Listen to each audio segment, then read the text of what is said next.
go beyond that.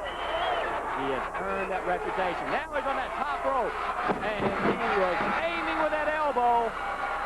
It took a little bit too long for him to climb those ropes, but if that elbow would have landed, we may have had a new TV champion. So Taylor now on top of Buddy Roberts. One blow after another as they blast the face of Buddy Roberts. That's Michael Hayes. As Michael Hayes has come down to ringside, and they're battling. Taylor's fighting both Freebirds. Michael Hayes down in ringside. The Freebirds, I'll tell you, they can't stand it. They're always one-on-one. Now it's two-on-one. The Freebirds are double teaming tactics, but there's a big cowboy on his way to the ring. There's a 300-pounder, and he's got a right hand the size of a hand. And he knows how to throw it. Plenty of years of experience. There's Bam Bam. Now 3-on-2, Pete. It's 3-on-2, the Freebirds, and they hate Cowboy Bill Watts. The Freebirds are at full strength. All three Freebirds. Terry Gordy, Michael Hayes, and look at the Cowboys battle as he sends Terry Gordy in retreat. He's taking the battle right on Michael Hayes. Now Buddy Roberts trying to sneak up. There's the Freebirds in full strength, and we've got Chavo Guerrero down at the ring. But we've got Taylor watching Chavo against the army of the Freebirds. They've shown the Freebirds they're not going to take any more backward steps. The Cowboy, Terry Taylor, Chavo Guerrero, what a trio. They say the Freebirds are the greatest six-man team in the world today. But there's three right there in the ring. This crowd, another great crowd, is standing. And we don't want to go away from here, Pete, because this situation right here is explosive. Hey, you're looking at the fabulous Freebirds, who may, for one of the first time since invading Universal Wrestling Federation, has been sent into a quick retreat. As Michael Hayes, look at the signs, as the wrestling fans are making signs and making their chanting across the Coliseum, Prissy Sissy. He hates that. You know, he's my color analyst on our UWF program quite often, and he gets beside himself. He's like a child. He cannot stand that whatsoever. If you want to rattle Michael Hayes, then just call him a sissy. Prissy Sissy, get your ass in here. Well, Cowboy Bill Watts issuing the challenge for the Freebirds to come inside the ropes. Now, one of the matches scheduled on tonight's card, Jim, Cowboy Bill Watts and Chavo Guerrero against Michael Hayes and Terry Gordy. We have yet to see the official verdict on the Buddy Roberts-Terry Taylor match. I got to think that they disqualified Roberts because Hayes jumped in the ring. That's an automatic disqualification. But the big cowboy is inviting him to come in the ring. Chavo's back there. You know what kind of temper he's got, Pete. It just takes him about that long to get mad. And Michael Hayes, I'll tell you what, the people really want to get to Michael right now. They start yelling sissy. The louder they yell it, and the more often, the more out of sorts he gets. Look at him. Listen to the crowd. They're standing up everywhere, chanting Prissy Sissy as Cowboy Bill Watts takes advantage of Michael Hayes coming in the ring. As we've got the 6 ingredients in that 2-ring, 6-man tag war, but this is still an unscheduled match, as everything is busted loose since Michael appeared on the championship match between Terry Taylor and Buddy Roberts.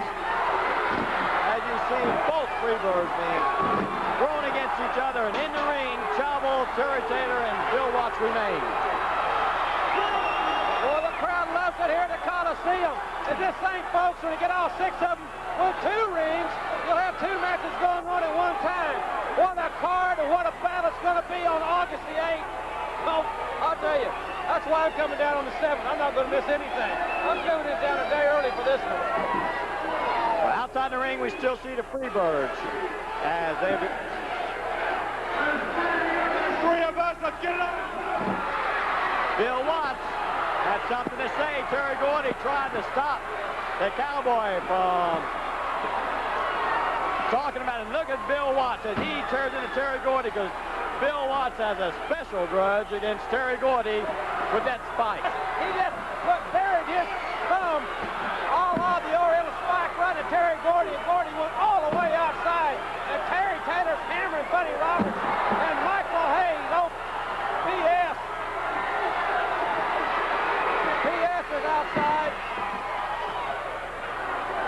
Now it's Chavo as he's trying to find a place to send Buddy Roberts. And they found a good place to send him, right into the big pair of boots owned by Cowboy Bill Watts. They're size 13 Triple E's, buried into the stomach.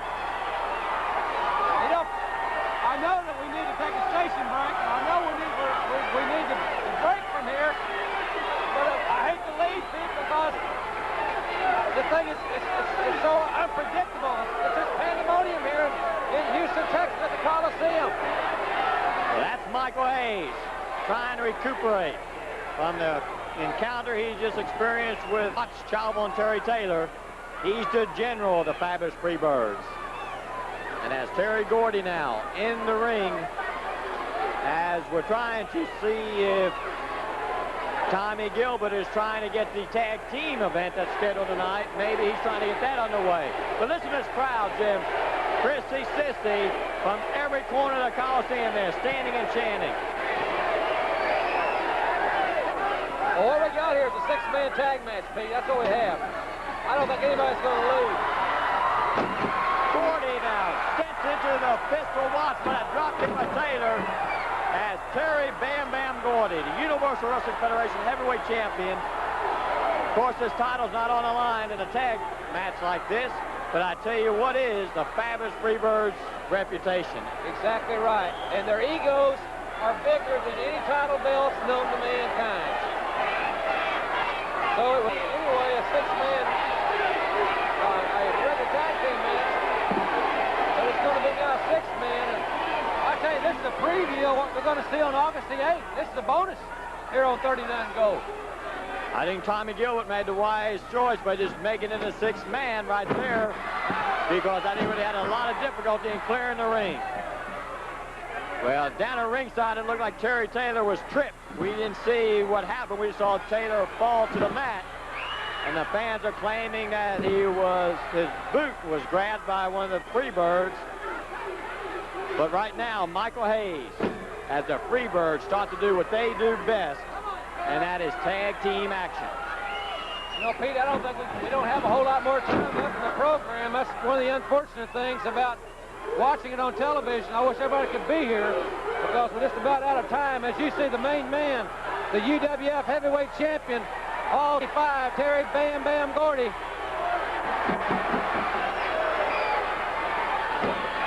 Gordy now driving Terry Taylor's face right into that turnbuckle. As Terry Taylor trying to crawl his way across the ring. He's got 2 super partners in Chavo Guerrero and Cowboy Bill Watts.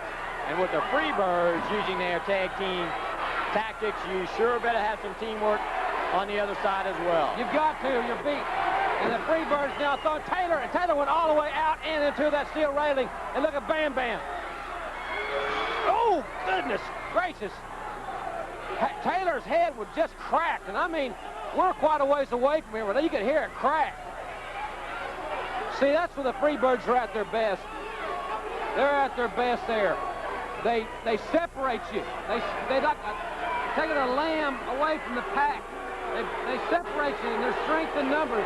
Look at Michael Strutt, Michael Hayes, the flamboyant, inspirational leader of the Freebirds. There's this big hammer, Bam Bam Gordy. And this is, I don't know if Terry Taylor's even going to be able to continue. Well, he's come back in the ring. I'll tell you, I showed you what Terry Taylor's made of. He's a tough young man. Double tough young man in Terry Taylor.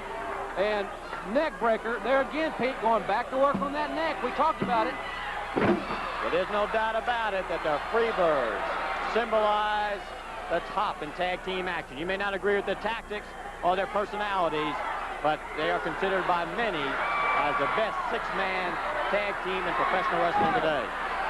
Taylor will reverse it, and that's a big, big man in Terry Gordy to reverse it with. But Michael Hayes, they're quick.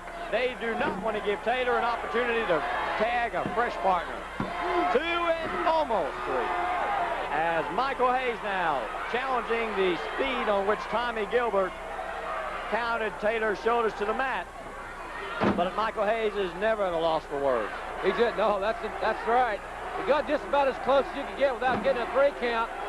And Taylor has really been hammered, and it's a great testimonial to the mental and physical toughness of Terry Taylor. That he's still in there fighting and holding his own and trying to keep from getting pinned here so he can get to the corner, make that tag. That's exactly what he has to do. He's got Chavo Guerrero and the big cowboy in the corner waiting on him, but the Freebirds have got the ring cut in half. Taylor's in their side of the field, and they are masters of the six-man strategy, and there is an art to it. Michael Hayes reminds me of a killer shark. When he smells blood, he becomes that much more vicious because they know that they got Taylor on the rope. They can keep Taylor away from the corner and continue to tag in and out and work over Terry Taylor. I don't care how much punishment Terry Taylor can take. Eventually they're going to win. But Taylor that time is now going to try to take advantage of the opportunity, and he's crawling towards the corner. And as he makes the tag, in comes Bill Watts. But Tommy Gilbert now challenging the right for Watts to be in the ring. He didn't see it. The Freebirds had him blocked. He didn't see it. But it didn't make any difference. They're all in there. And we've got all 6 men in the ring. And Hayes into the ropes, and a double whammy by Watts and Taylor. Now Terry Gordy. Boy, those two big ones there, Pete. Look at them. They're both 300 pounds. Gordy has Watts tried to avoid Terry Gordy when Terry Taylor. Chavo Guerrero and Buddy Roberts way out on the floor fighting. Taylor's going to the concrete. They're holding Watts. They're trying to get him. Watts moved out of the way, and Bam Bam came down on Michael Hayes. Uh-oh, the Cowboys putting on the knucks. The Cowboys putting on the knucks. Good night, Irene. The Cowboys got the knucks on. And right now he's making sure that he's showing Terry Gordy and Buddy Roberts that he's got them on, because he knows what to do once they come on that big right fist of his, that powerful right that he throws so well. In comes Gordy, and Bill Watts stops the big Freebird right in his tracks. Look at Watts, that right hand.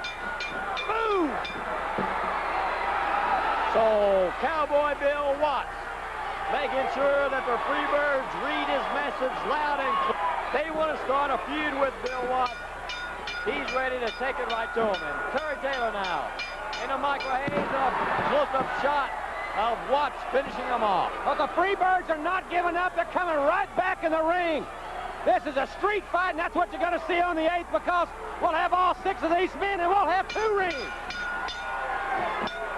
The bell continues to sound. Referee Tommy Gilbert trying to get control, but I don't know if you can get these 6 men under control.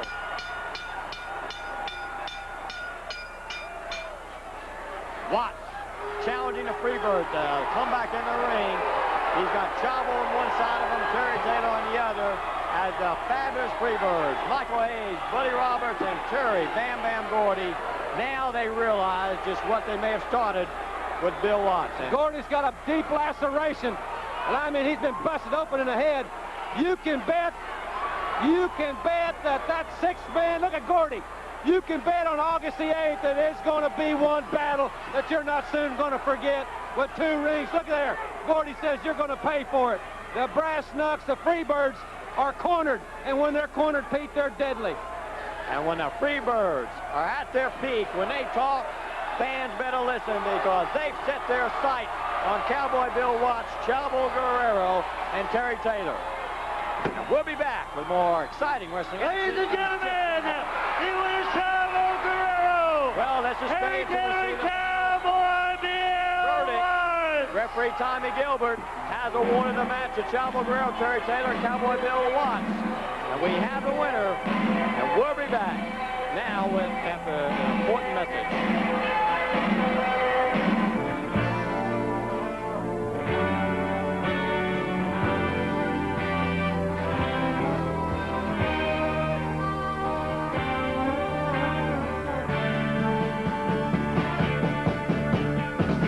Tough can fight, you can play.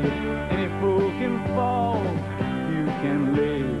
Any stuff can reproduce, you can please. Anyone can fade, you can lose. It's hard.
can fly, a few can land. Any gang can scatter, a few can form. Any kid can, a few can inform. It's hard, it's very, very, very, very hard. It's very, very, very, very hard. So very hard. Any soul can sleep, a few can die. Any women can weep, but a few can cry. Everyone complains, but a few can stay. Anyone can stop, but a few can wait. It's hard, very, very, very, very hard. It's very, very, very, very hard. So hard. Anyone can do anything if they hold the right card. So I'm thinking about my life now, and I'm thinking very hard.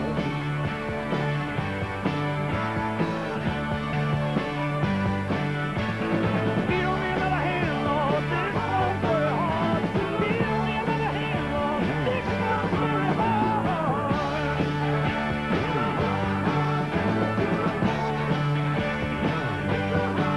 So hard.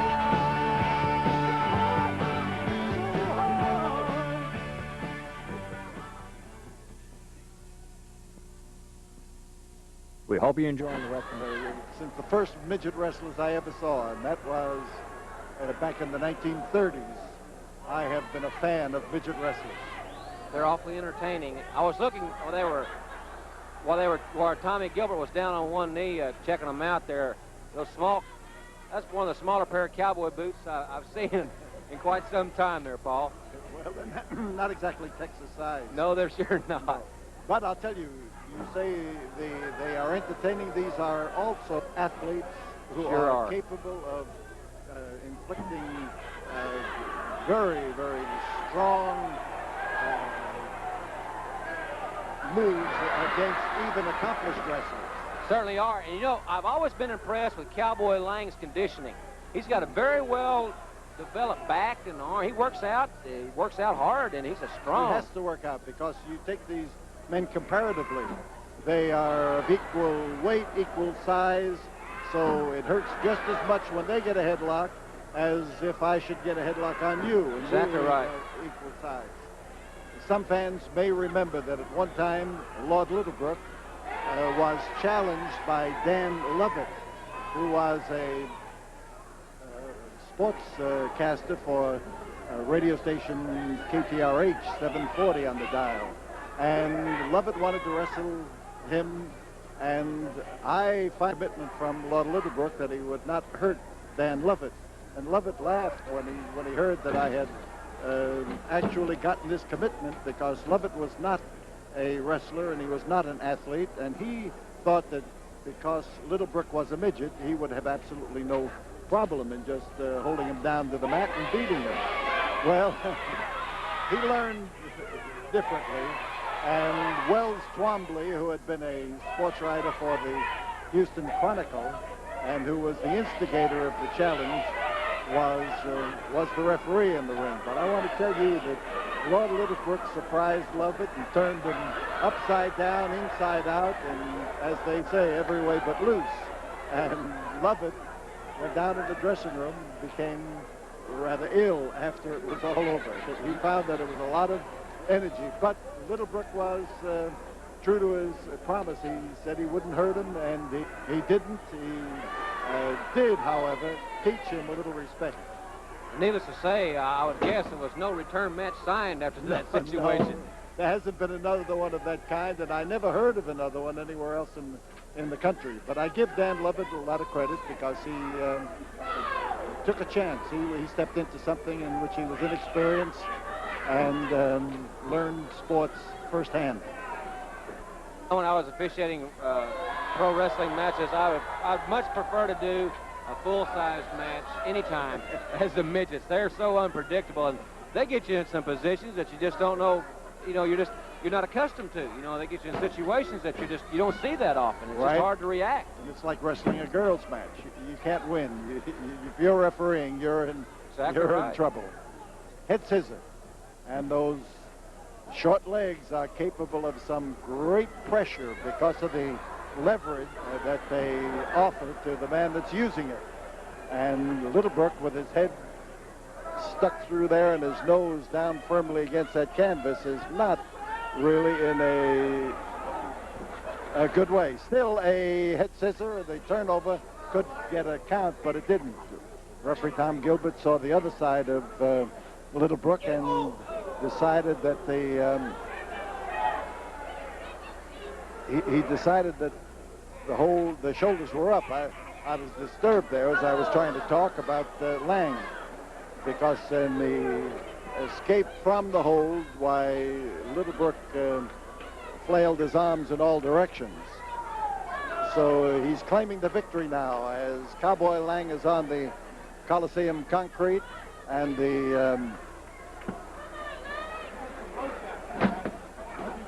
is his lordship in behind with a reverse chin lock, and Tom Gilbert checking on everything, looking around to make certain.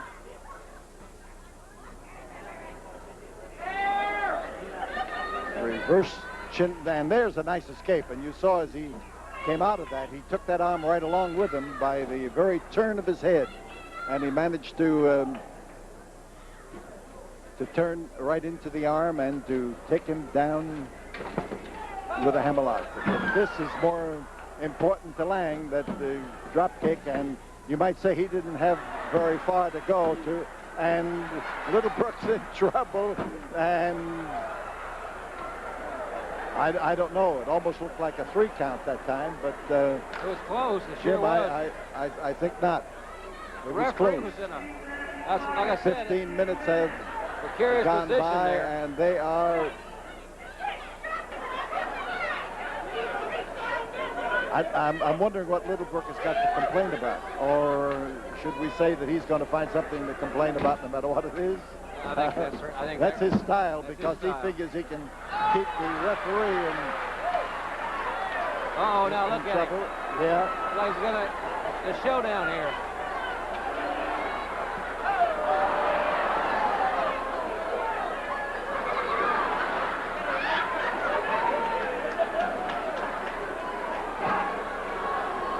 Lord Littlebrook lulls you into that false sense of security with that sleepish grin, and then all of a sudden he turns it right back on. And Well, that time he didn't exactly get turned on. He sure He didn't. got turned into. He slammed right in there. And here is Cowboy Lang up, and he may have found the weak spot in Lord Littlebrook. And that back slam can turn into a victory here for Cowboy Lang. It's the best he's been able to bounce him, but the foot in the face is a good answer. sure is. And Lord Littlebrook turning it on now to Cowboy Lang. The action is fast. And he's got his shoulders down, and there it is. So it goes. The victory goes to Cowboy Lang, who won in 2 ways. He got his lordship's shoulders down, and he got his hat back. Not a bad deal for a cowboy. Not a bad day's work.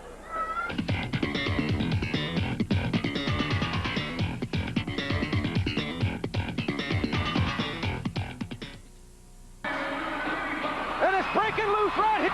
And we knew that it would. The one-man gang and Hacksaw Duggan. And Duggan hasn't forgotten those 27 stitches. He hasn't forgotten that concussion. Hello, everybody, and welcome to the Universal Wrestling Federation. I'm Jim Ross. I'll be your host for the next 60 minutes. Freebird Michael P.S. Hayes will provide the color commentary, ladies and gentlemen. We've just seen some exciting footage from last week and what I term as the most physically intense battle between two of the biggest men in pro wrestling, Hacksaw Duggan and the one-man gang. Undoubtedly, and it's not over yet for sure. But you know what? Last week, we were ripped off that maniac. You know, they didn't make him quit wrestling. he didn't retire. They made him quit wrestling. That's what happened, because he's a maniac. Bill Watts comes out there with a ball bat. Then Buddy beats Terry Taylor. Then they change it, give the title back to Terry Taylor. I'll tell you what, you're pushing us a little bit too far. But I'm going to let it go for right now, because we've got a lot of things coming up. We're premiering our follow-up hit single from Bad Street USA to our new single, The Boys Are Back in Town. We were lucky enough and nice enough to let's come to the studio and let you people see how it was recorded with Ricky Medlock, Ricky Phillips, Jimmy Papa. On top of that, we've got a feature on Dark Journey and Missy. I had the case to be with them last week, both those ladies, obviously. And oh, I guess you think you're lucky, don't you? Well, it's a very good duty, I will say. And yeah, did you tell her to quit calling me Dark Journey? No, I didn't mention that. We also will have the sheep herders in this program. And Mike, let's address something else. Cowboy Bill Watts and a mystery partner against the Freebirds in this hour. Yeah, you know why his mystery partner? Because he can't find nobody. We got rid of Dr. Death. Ted DiBiase knew that we got Dr. Death, but we were going for him, so he's running high-tailed it. He's scared. They're talking about fining us and suspending us for what we did. Hey, why are you going to suspend us? You scared? You scared of the boys from Bad Street? Because we are back in town. Nobody messes with Bam Bam, the Universal Heavyweight Champion. Nobody messes with the Birds. I'm still ticked off about Buddy's ripoff. All right, well, ladies and gentlemen, we'll address these situations and many more concerning the Universal Wrestling Federation as this hour progresses. But now, let's go to ring announcer Mike Wilson. Ladies and gentlemen, introducing at 225 pounds from Vicksburg, Mississippi, Ken Massey.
Last week we didn't hear anything from Eddie Gilbert, and that makes me wonder. Because, you know, he's always got something on his mind.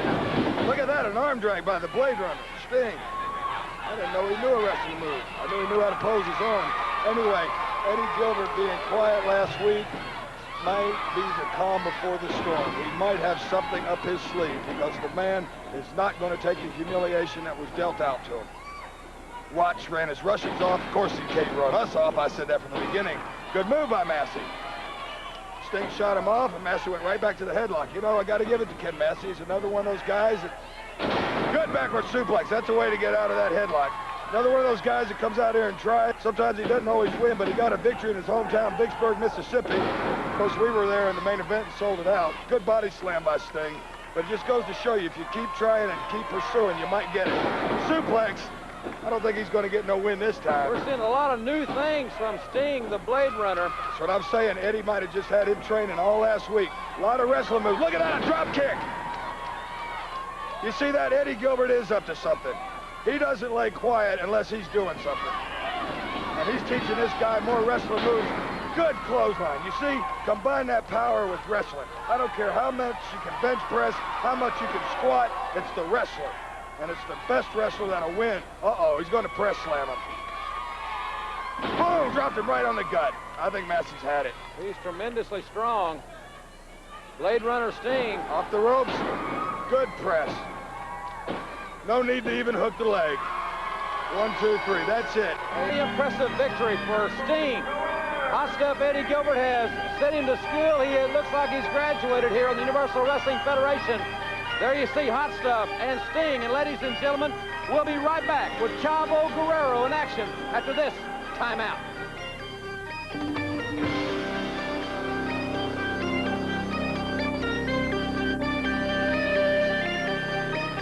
At 275 pounds, the Libyan.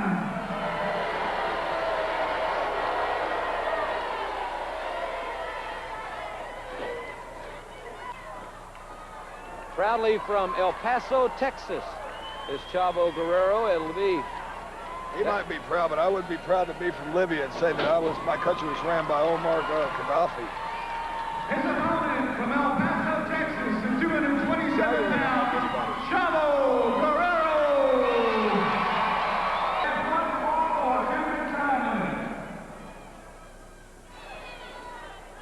1 fall, the 10-minute time limit. Don't forget now, ladies and gentlemen, coming up later in the hour, I'll file a special report on the Dark Journey Missy Hyatt situation. Well, especially after last week. That was a very enjoyable couple of days. Yeah, I'll bet it was for you. You remind me of that type of guy. But, you know, that was a great match that was going on. I don't know that they should have been disqualified, Hollywood John Tatum and Jack Victory. Just when they had the Fantastics going, the referee disqualified the match. We could have had a title change. Then Dark Journey and the Missing Link come in there, and there's nothing done. Nobody mentions a suspension, a fine, or nothing. They come down. They had no business being there. And she still ain't got no business calling me. Now, either you tell her about it or I'll go tell her about it. Chavo, good move. He's quick. He's lightning quick. Side headlocks now executed by Chavo Guerrero. We saw Chavo here last week against Gustavo Mendoza in a very victory. He's up against a much bigger man this week in the Libyan, quite obviously. He sure is. He beat one foreigner last week. See what he can do this week. Good turnbuckle by the Libyan. Good high backdrop. This Libyan has a lot of talent. Good elbow. Going for the pin. Not hooking the leg. Not hooking the leg. See, Gaddafi don't train him right. Forearm smash across the back. At least he is staying to the back. That backdrop had to hurt Chavo along with the turnbuckle. He's got him back in the corner. Forearm smash across the chest. Go for the pin, man. Go for the pin. Get your man on the mat and keep him down. Another good forearm smash. Uh-oh. Guerrero turning around. Good. Reversing it. What a forearm uppercut. Boom. I think that's to the throat, though. Did you see the spit come out of his mouth? And what a monkey flip. A 275-pound man. And now he's going to fight fire with fire. See that? Here comes that Latin temper. You should be able to talk about fines and suspensions, as far as I'm concerned. Hey. Stop. Now, there's a closed right hand. Totally illegal. And what is Tommy Gilbert doing about it? Not one thing. There's that side kick again. Right to the solar plexus. There's no air left in that big man. He's climbing to the top. Was he? Monkey flip. The Libyan charged him. Guerrero was waiting. There it is. Reverse cradle with the legs on top. He's got him hooked. I think he pulled the trunks. I think he pulled the trunks, Jim Ross. I don't think so. I believe so. I wish we could look at that again. I don't think it was necessary, but I think he pulled the trunks to get the victory. El Paso's finest, Chavo Guerrero, with a victory, and we'll have that special report on Dark Journey and Missy Hyatt when we come back from this from UWF.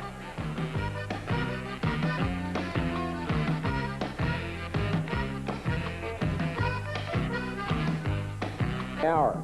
I'm here with Dark Journey, and we're going to talk about some things that have become very important in the career of Dark Journey. And first of all, I want to congratulate you on taking care of Lady Maxine. Lady Maxine no longer in the Universal Wrestling Federation. That's right. I congratulate myself. Without the help of anyone, at the time I didn't have the Missing Link with me, and obviously I ran her off. She's gone. I'm really proud of myself about that. I think the key thing here is that you took care of your business by yourself. That's right, all by myself. I didn't need anybody's help. I told her that from the beginning. Well, ladies and gentlemen, just a few weeks ago here in the Universal Wrestling Federation, another lady made her appearance on our program, and apparently Jack Victory's phone call to John Tatum resulted in the footage that we're just about to see. Let's go now back in time a few weeks and see the debut of Missy Hyatt and Hollywood John. We're seeing some bodies running by here, ladies and gentlemen, just moments ago. There's Hollywood John Tatum, and he took off his boot, and he's working over the Missing Link. Jack Victory and Hollywood John Tatum. Missy Hyatt. Yes.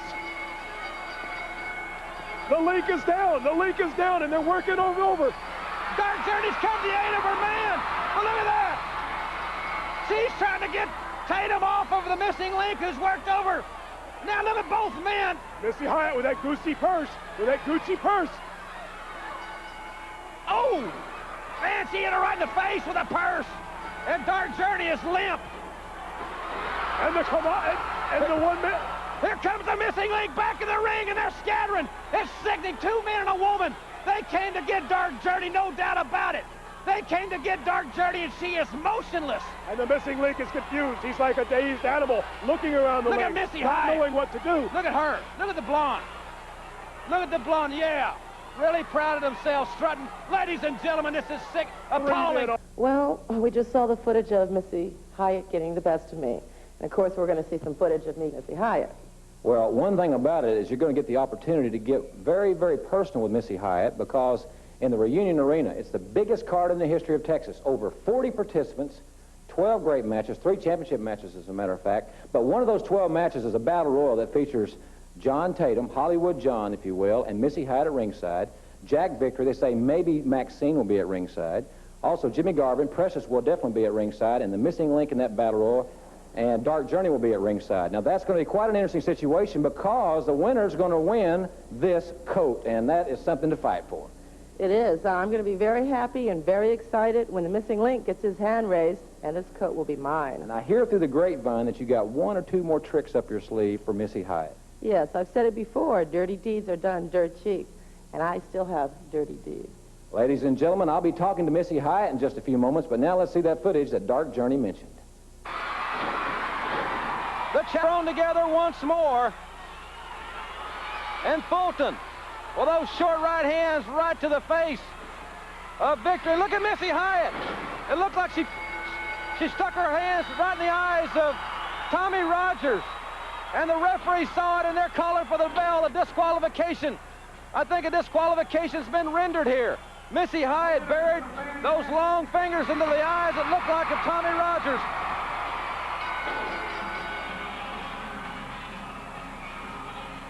But we've got a very touchy situation here. And they're bringing Missy Hyatt in.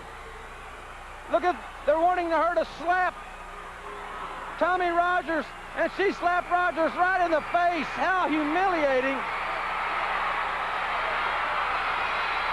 But this crowd is deafening, and there goes Dark Journey in the missing link. They know what they want, and Dark Journey has slapped Missy Hyatt right in the face. And look at the leak in the headbutts, and the Fantastics are back in the ring. Dark Journey says, "You are mine," and Missy Hyatt's trying to get out of the ring. Tatum and Victory are pulling her away from Dark Journey.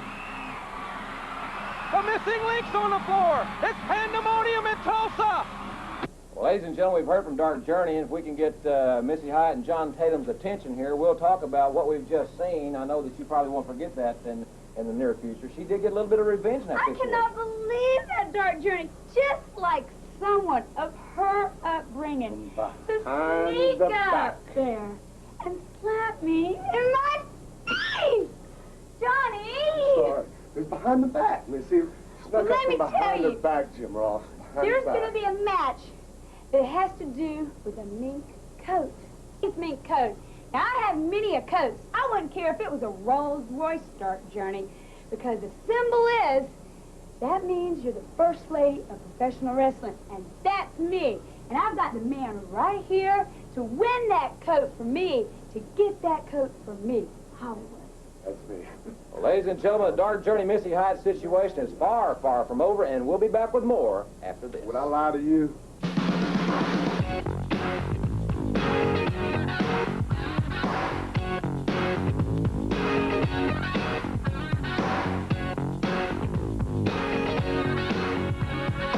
Houston, Texas, at 240 pounds, Gary Young. And from St. Petersburg, Florida, at 225 pounds, Brett Wayne Sawyer.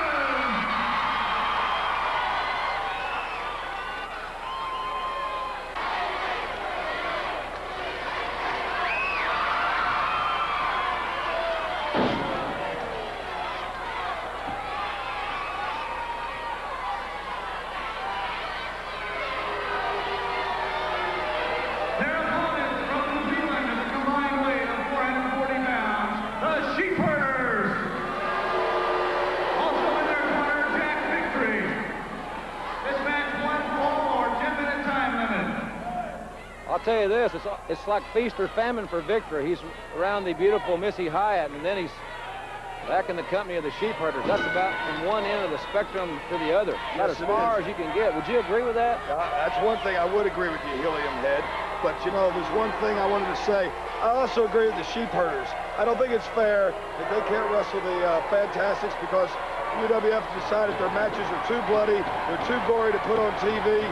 Hey, the place to show your stuff is on television. And if people think that the Fantastics and sheep herders feud is over, then they're sadly mistaken. Because these guys have got one thing on their mind, and that's taking those belts, but they're not the only ones that's got it on their mind. We wouldn't mind having them, and when we decide to take them, we will. And I also know that Jack Victory and Hollywood John Tatum felt that they had him going last week, and they deserve another shot. Luke Williams. Crazy Luke now, and Brett Wayne Sawyer reversing it on Luke. I don't know if the place that hit him is in the head. I don't know if there's anything there. That's true. Whoa, good move. Went for a turnbuckle, reversed it. Sawyer was ready, took the foot. Well, it seems to be doing something by hitting him in the head. Knee to the gut. Another knee to the gut. Snap mare. Knee right across the chest. Cover him. Hooked his leg. Smart move. Of course, that came from that amateur background. Tagged to Gary Young. Gary Young got a victory last week. Boom, that's illegal. That's illegal. Side headlock and hip lock takeover. Thing there, though, they had Crazy Luke going. You don't stop it now. There's a tag to Butch. And they've got him tied up on their side of the field. They got him down there over on their side. And in their corner, man, that's like having somebody driving at your 10-yard line. Good knee to the gut. As I've always said, if you take the wind out of the man, he can't breathe. All he can do is panic while he gets beat up. There's Jack Victory.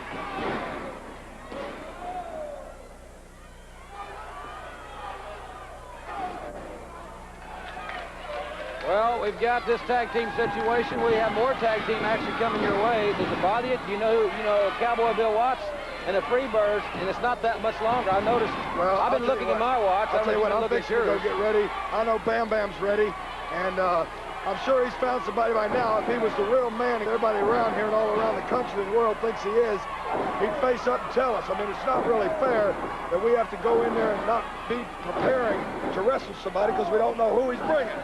Well, you'll find out in due time, the same time we will, just a little bit later in this hour. In the meantime, Butch Miller buries that right hand into the ribs of Gary Young, and likewise from Crazy Luke. As a matter of fact, I'll tell you what I'm going to do right now. I'm going to go talk to Terry. I'm going to get loosened up for this match. I'm sure the sheep herd has got things under control. Whether they do or not is irrelevant to me. I'm going to take care of the Cowboy. Bam Bam's going to take care of him right here on national television. And hey, I'm just going to go get ready. I'm tired of you, and I'm tired of everything. Well, that suits me just fine, ladies and gentlemen. Michael Hayes now leaving our vantage point here, leaving this area. Doesn't hurt my feelings any.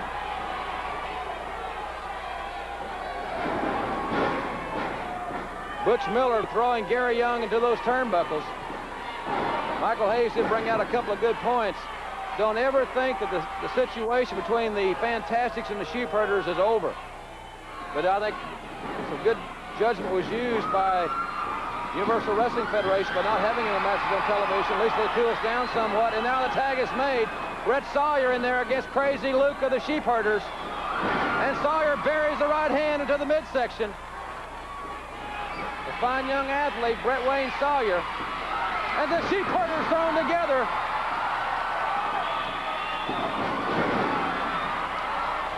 Sawyer's drop kick sent both Sheep Herders flying to the mat.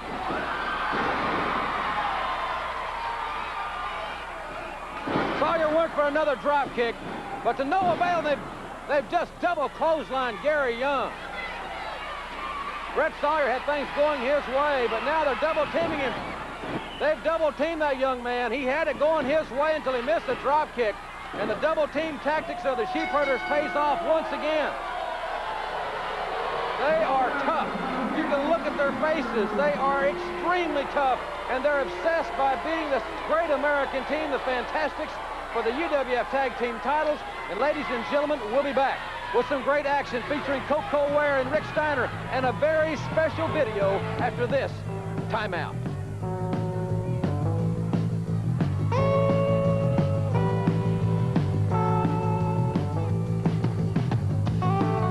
with Frank Dusek back at ringside with you. We've got a lot more action coming your way, including Koko Ware versus Rick Steiner. But, Frank, I want your comments on something, but let's watch it together. We're going to recap the recent events involving Cowboy Bill Watts, Dr. Death Steve Williams' injury, and then you're going to hear some very special comments I think you're going to be most interested in. Listen to this. 3 of them now on Dr. Death Steve Williams. Terry Bam Bam Gordy, the enforcer. He's going for the... Oh, no, no, no, no. He's going for the pile driver on the floor. No. Just like Atlanta, 1982. Oh, no, this is unbelievable. Where's some help? Someone from the back, please, if you can hear me, please send someone out for some help. Please send someone out. Steve DiBiase's down. Williams out. He's not moving. He's hurt. Oh, yeah, this is terrible. This is terrible. I just got out of therapy. And I'm icing my neck. You know, I sit here and I think about the match, and I really don't know exactly what happened. All I know that Bam Bam had that Oriental spike on Ted, and I thought I was getting the best of him. 3-on-1, and then it was the lights out. Oh. You know, I hear that UWF suspending the Freebirds. I don't want nobody to suspend nobody. I want the Freebirds to be in great health when I come back.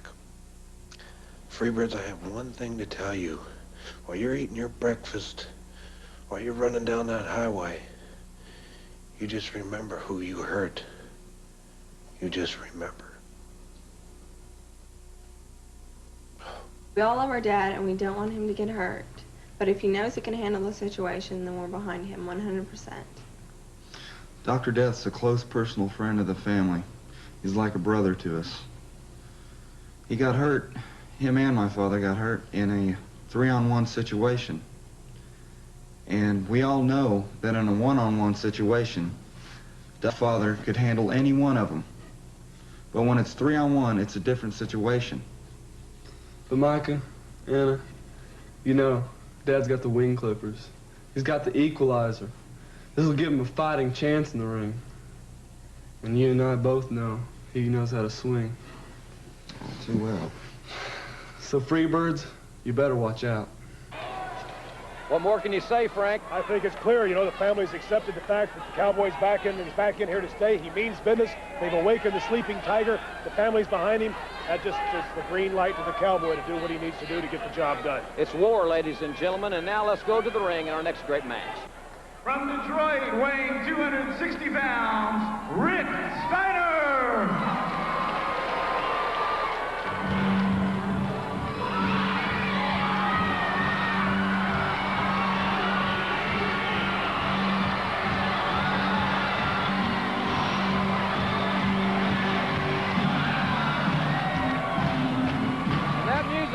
Can mean only one thing. The double tough individual from Union City, Tennessee, and he's coming home Friday night to the Mid-South Coliseum. I can't wait to see the Birdman in action. They all love Koko Ware, except his opponents when they get that drop kick right in the face. I'll tell you what, when Koko B. Ware walks down that main street, Memphis, Tennessee, they hang from the rafters for him, don't they? They all know and love the Birdman. Look at him. Mr. Excitement right there. Well, they say dynamite comes in small packages. I think that young man there is certainly a testimony to that fact. There's no doubt about it. He's as explosive as any individual there is in the sport today, Jim Ross. Without a doubt. There's some great music in the background. We'll hear a little bit later in the hour a premiere video from the forthcoming album, Rebel Rock. The boys are back in town. Michael Hayes, the Bass Street Band. We'll have that later in this hour. And then who will be Cowboy Bill Watts' partner? We're going to find that out in this hour as well, because the Cowboy. Sitting down in the ring at 230 pounds, the Birdman, Koko B. Ware.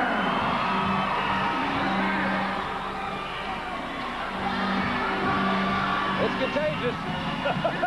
It sure is, isn't it? Little of that blue-eyed soul there. That's it. But the Freebirds, I was missing Michael Hayes and Terry Gordy against Cowboy Bill Watts, and a big question mark on my sheet. I cannot wait for that one, but we've got a great matchup here. We've got a young man, Rick Steiner. What a powerfully built individual. As strong an upper body as any man in the sport today. And that hip toss right there, if you'll notice, Jim Ross, was done with less leverage and more strength. Most people set deeper. They use the leverage of the man's upper body to toss him over. He just used that massive shoulder and tricep strength and lifted him up and over.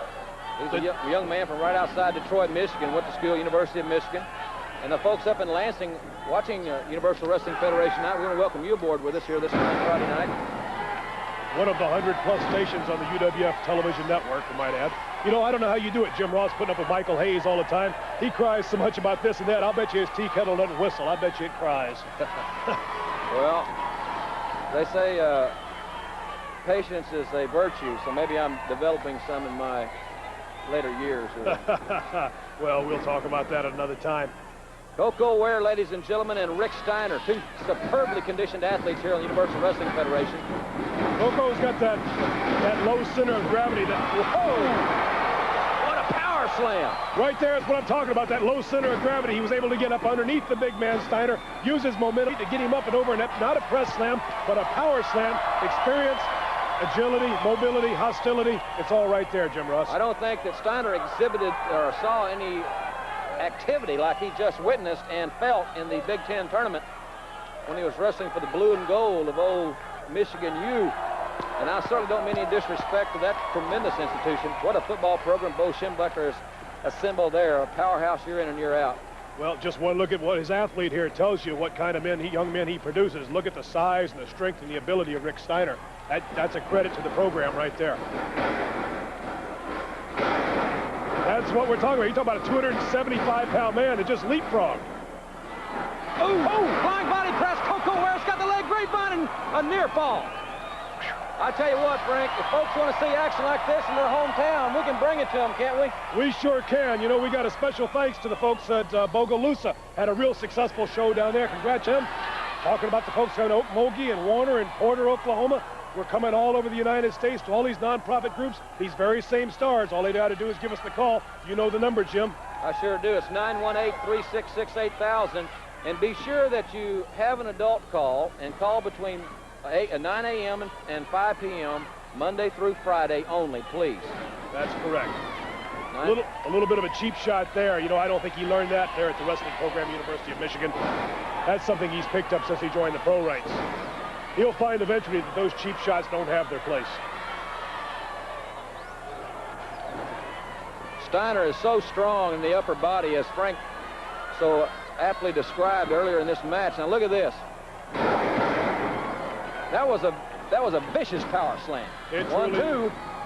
I'll tell you, this is a great test for both these fine young athletes. Koko Ware obviously has the advantage on the experience, because Steiner's like into his maybe his second year, huh, Frank? Something like that. I think that's it. I think he just completed his first year and starting his second. He's got that awesome size, but he lacks that experience. Koko Ware has got it all, though. Now look at him. Oh, he's wound up, too, and the people are behind him, Jim. He's smoking, and I said last week he'd do some serious poking. That's what he was doing there.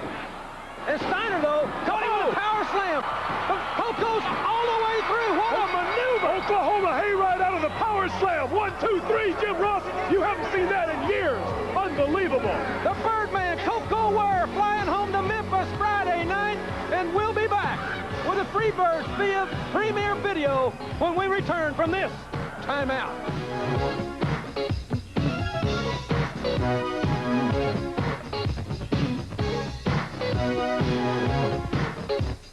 Who's already signed to be here Friday, August 8th on that history-making card, 20-man, 2-ring battle royal for $1,000. You know what that's all about. You know, not only that, Peter, but there's 2 rings, 20 men. You got to throw one. You know, they do it every year, and I'm glad to be in it. Hopefully, I'm looking forward to the $50,000. But we have also signed a contract to wrestle 3 against the Freebirds. Terry Taylor, myself, and Bill Watts against the Freebirds, and I'm looking forward to it. And I want everybody out there to come out and support us, because this is what it's all about. Wrestling, the fastest growing sport, the fastest growing Universal Wrestling Federation, the fastest growing federation. Amigos, los quiero invitar para el 8 de agosto, ya que va a haber una batalla campal con 2 rines, con 20 hombres, $50,000 de por medio. También hemos firmado una lucha de relevos australianos, Bill Watts, Terry Taylor y su servidor contra los Freebirds. Y todo lo que les pido a ustedes es su apoyo, así como me han estado apoyando, así como he llegado al estrellato con ustedes, así voy a luchar en la lucha estrella. Quiero que ustedes estén aquí para apoyarme. Vamos a enseñarle de lo que estamos hechos los mexicanos, de lo que está hecho la raza bronce. ¡Viva México, amigos! Y aquí nos vemos el 8 de agosto. Peter, we'll see you here the 8th, and hopefully $50,000 richer. Thank you. Good luck, Chavo. 50,000 Ware, who will be here Friday, August 8th. He will battle Kamala, the Ugandan giant. And also, you've entered in that 20-man touring battle royal, $50,000. That's right. You see the Birdman, he's back in Houston. He's doing his thing, baby. I want to say hello, Houston. I'm glad to be back because y'all are my fans, baby. I love the people right here in Houston. And you see, that's going to be a 2,000. I mean, a lot of men's are, what, a battle royal, 2 battle royals, 2 rings in the Houston Coliseum. Let me get myself together here. That's right, 2 big old rings right here in the Sam Houston Coliseum. And, brother, there's going to be $50,000 on the line. You see, somebody's going to go home and party hardy. I ain't lying with you. They're going to be partying hardy with you all night long. But now I got to face Kamala, the Ugandan giant. You see, he's big and he's bad. But you know one thing? When I get him in that ring, definitely he's going to fall. Because I got to watch Skandar Akbar. I got to watch Kamala. And it only takes one mistake, Kamala, and you're going down for the 1, 2, and 3. So I'm not going to say that I'm going to beat you, but I'm going to tell you one thing. Don't make a big, big mistake and let me get on that ring, baby, and come off with the bird on you, because if you do, you Mosswell, you're thrilled, baby, right here in the Sam Houston Coliseum, because I'm telling the fans in Sam Houston is great, baby. Woo! I'm fired up, baby. I can't wait to see you, Kamala, because I'm going to beat you so bad, boy, that your own mama won't recognize you when you go back to Africa. Coco Beware, he's fired up. About to talk to the world-famous Michael Hayes of the Fabulous Freebirds, and the Freebirds have signed to be in that Super Summer Spectacular here in the Coliseum Friday, August 8th. In that 20-man 2-ring battle royal for $50,000. But just as important, they're in that 6-man tag war in 2 rings at the same time. And the Fabulous Freebirds are known throughout the world best in 6-man tag wars. That's because we are known as the world 6-man tag team champions. We are known for rock and roll. We are known for bad street and busting heads. And it wouldn't be a summer spectacular if the Fabulous Freebirds weren't on it. Now, I told y'all on May 30th that one of us would walk out with that UFW title and the $100,000, and we did. Bam Bam's the champion, and we done spent the $100,000. Because you see, when you live the lifestyle that we do, spending $100,000 is no problem, because we live every night like a Saturday night. We are front page news every day. And I'm telling you right now that even though 50,000 ain't as much as 100, we'll still take it, just like we took the UFW title. But there's something else I want to talk about, because I am the fox that rocks, you understand? I am Michael P.S. Hayes, and every woman out there knows it. Knows what P.S. stands for. Your wife knows it. That's right, your wife, your girlfriend, your fiance, and even your daughters know it. Stands for purely sexy. But come August 8th, right here at Sam Houston, I ain't gonna be purely sexy. You understand? Because there's one man that's on my mind. Somebody that can cost my brother the television title. That maniac that runs around with that baseball bat. He thinks he's Marshall Dillon. He didn't retire from wrestling. They forced him out because he's a fat-headed idiot. So now, we're going to have a 6-man tag team match. The only thing is it's going to be in 2 rings. You understand that? Dos rings. And there's going to be one match going on in one side and another match on the other side. And the third participants are going to be in the middle of the ring. So I'm going to get in the middle of the ring, and I'm going to decide who I want to beat on at which time. And nobody's going to do nothing about it, because I'm going to tell you what, Helium Head Watts, you and that taco-bending Chavo Guerrero, and that little sissy Terry Taylor, who's holding Buddy's belt. You are holding Buddy Jack Roberts' belt, boy. And this ain't going to go on for long, because you're fixing to have to put it up against him. If anybody's going to do anything about it, it's going to be me, because I'm sick and tired of bureaucracy. I have put up with this all of my life. I have fought up since a little kid on the streets to get where I got to today. And I ain't letting no president, no fat-headed Bill Watts, no taco-bending Chavo Guerrero, or no sissy like Terry Taylor ruining it. You understand that? You just be ready on the 8th. The Fabulous Freebirds battle Cowboy Bill Watts. Premiere a new video. It's got a lot of very talented people involved in it. I'm talking about Ricky Medlock, Ricky Phillips, and Jimmy Papa, the drummer. of the Bad Street Band. This will be the first single off the new album that the Freebirds are releasing forthcoming in just a few weeks. That album called Rebel Rock. But the song that we're going to hear in this premiere video is The Boys Are Back in Town.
Changed and much to say, but man, I still think them cats are crazy. They were asking if you were around, how you was, where you could be found. Told them you were living downtown, driving all the old men crazy.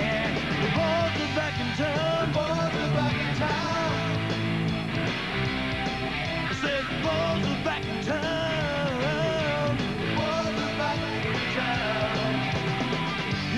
Chick used to dance a lot. Every night she'd be on the floor shaking what she got. Man, when I tell you she was cool, she was red hot. Oh, I mean, she was steaming. And that time over Johnny's place, well, that chick got up and she slapped Johnny's face. Man, we just fell about the place. If that chick don't want to know, forget. The boys are back in town. The boys are back in town. The boys are back in town. The boys are back in town. The boys are back in town. The boys are back in town. The boys are back in town. The boys are back in town.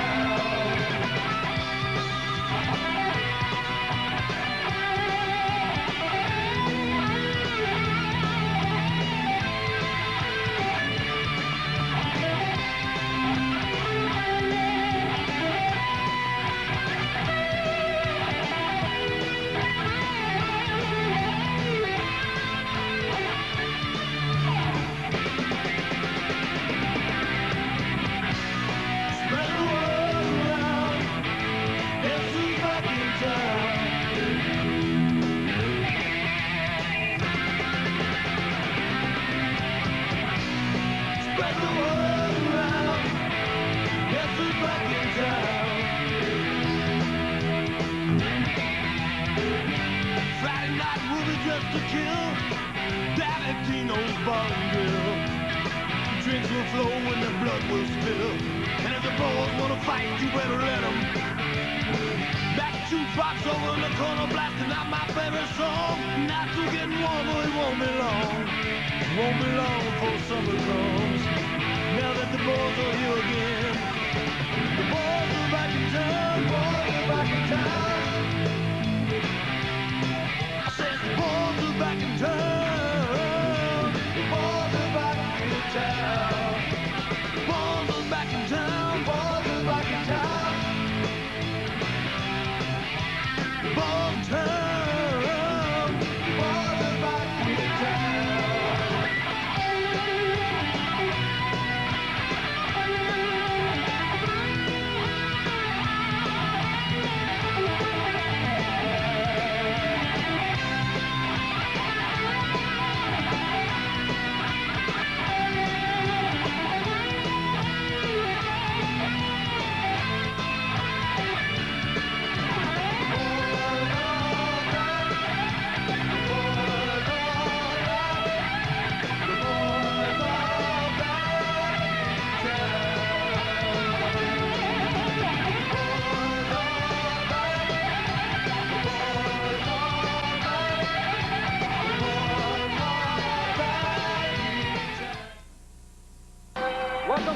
ladies and gentlemen, to the Tulsa Convention Center.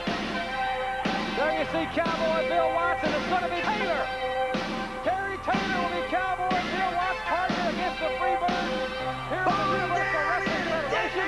Our next taping, by the way, is this Sunday night in Tulsa. At the Pavilion this Saturday night. But there is the big Cowboy. Well, that Tennessee Thumper, Terry Taylor, will be his partner. It's time to get down. From Bixby, Oklahoma, at 300 pounds, Cowboy Bill Watts. And the current UWL television champion from Vero Beach, Florida, at 235 pounds, Terry Taylor. Terry Taylor and Cowboy Bill Watts. And new music. We just heard it a few moments ago. The boys are back in town. Michael Hayes and Terry Bam Bam Gordy, and they're saying, come on down. Michael Hayes is trying to restrain Bam Bam, who's ready to fight anytime, anywhere. But Michael, I think, there is obviously some hesitation on Michael Hayes' part because of one 300-pound cowboy with a baseball bat. Now he's coming up here. What do you want? Right now, I told you this guy's a maniac. He's ridiculous. He didn't retire. They forced him out of wrestling. We ain't wrestling. This is a Universal Heavyweight Champion. I'm Michael P.S. Hayes. We are not wrestling this idiot. As long as he's got that ball bat, you can forget it. I'm sure the referee will take that ball bat away from him, Michael. No, I ain't going there. Don't worry about it. Hey, what's the sport of wrestling coming to, man? I don't know. You guys, I'll tell you, you don't have any business up here. You know that. Hey, get the ball back. Hey, Christy, come on down.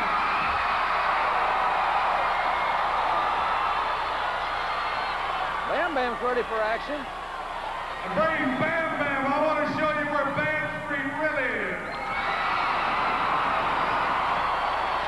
A lot of people here in Tulsa think Bass Street runs right through Bixby. That's where that man's from. I don't like this situation whatsoever. As long as he's got that bat, he can forget it. This ain't baseball. Who does he think he is? Marshall Dillon? Come on, man. We'll take that ball bat away from him.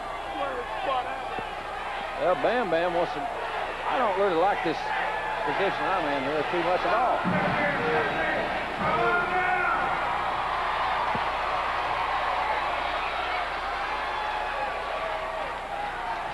You know, you said everybody should do their talking in the ring. Well, then this is Bam Street. This is what you talk about. You said you're so tough with Bam Bam and all the rest of the Freebirds. This is my wing clipper. Bring it on down here.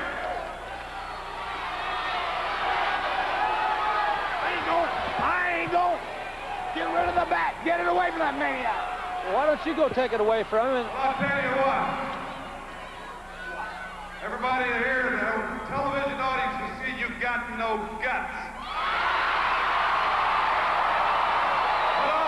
Let me say one other thing. I don't give a damn where it happens, so you wait there and I'll come. Well, now, wait a minute. I don't like this at all. Now, wait. This is not the dang-gum. This is not the place for any of... This is... Wait a minute.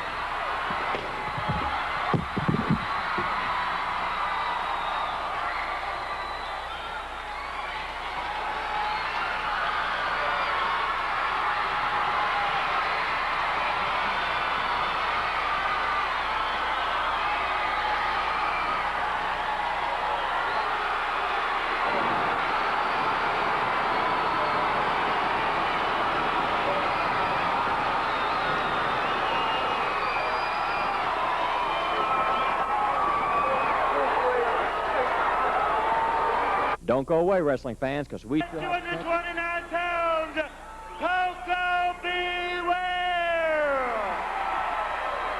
And the parts unknown, at 260 pounds, the missing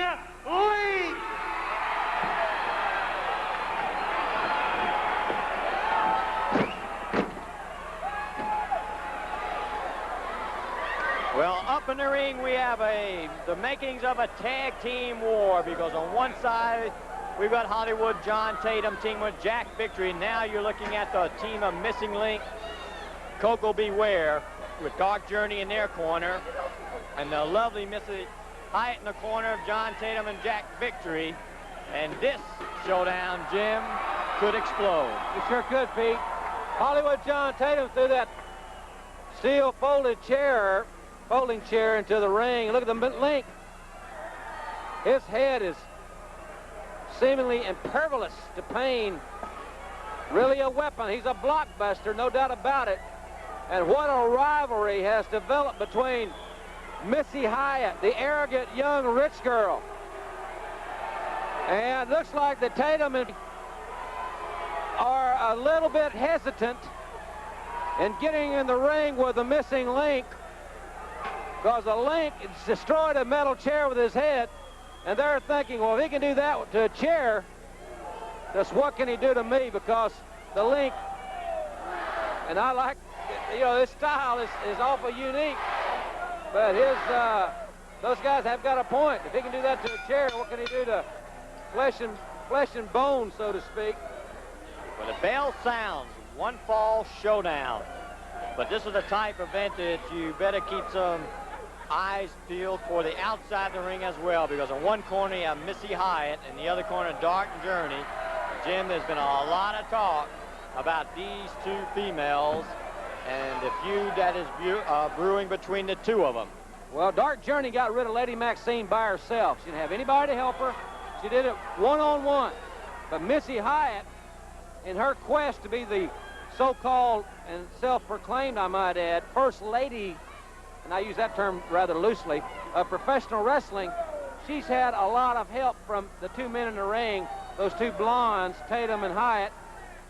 And so now look, well, Tatum says he'll take on Coco Ware, and that is no small order, I'll tell you that. Coco Ware's double tough.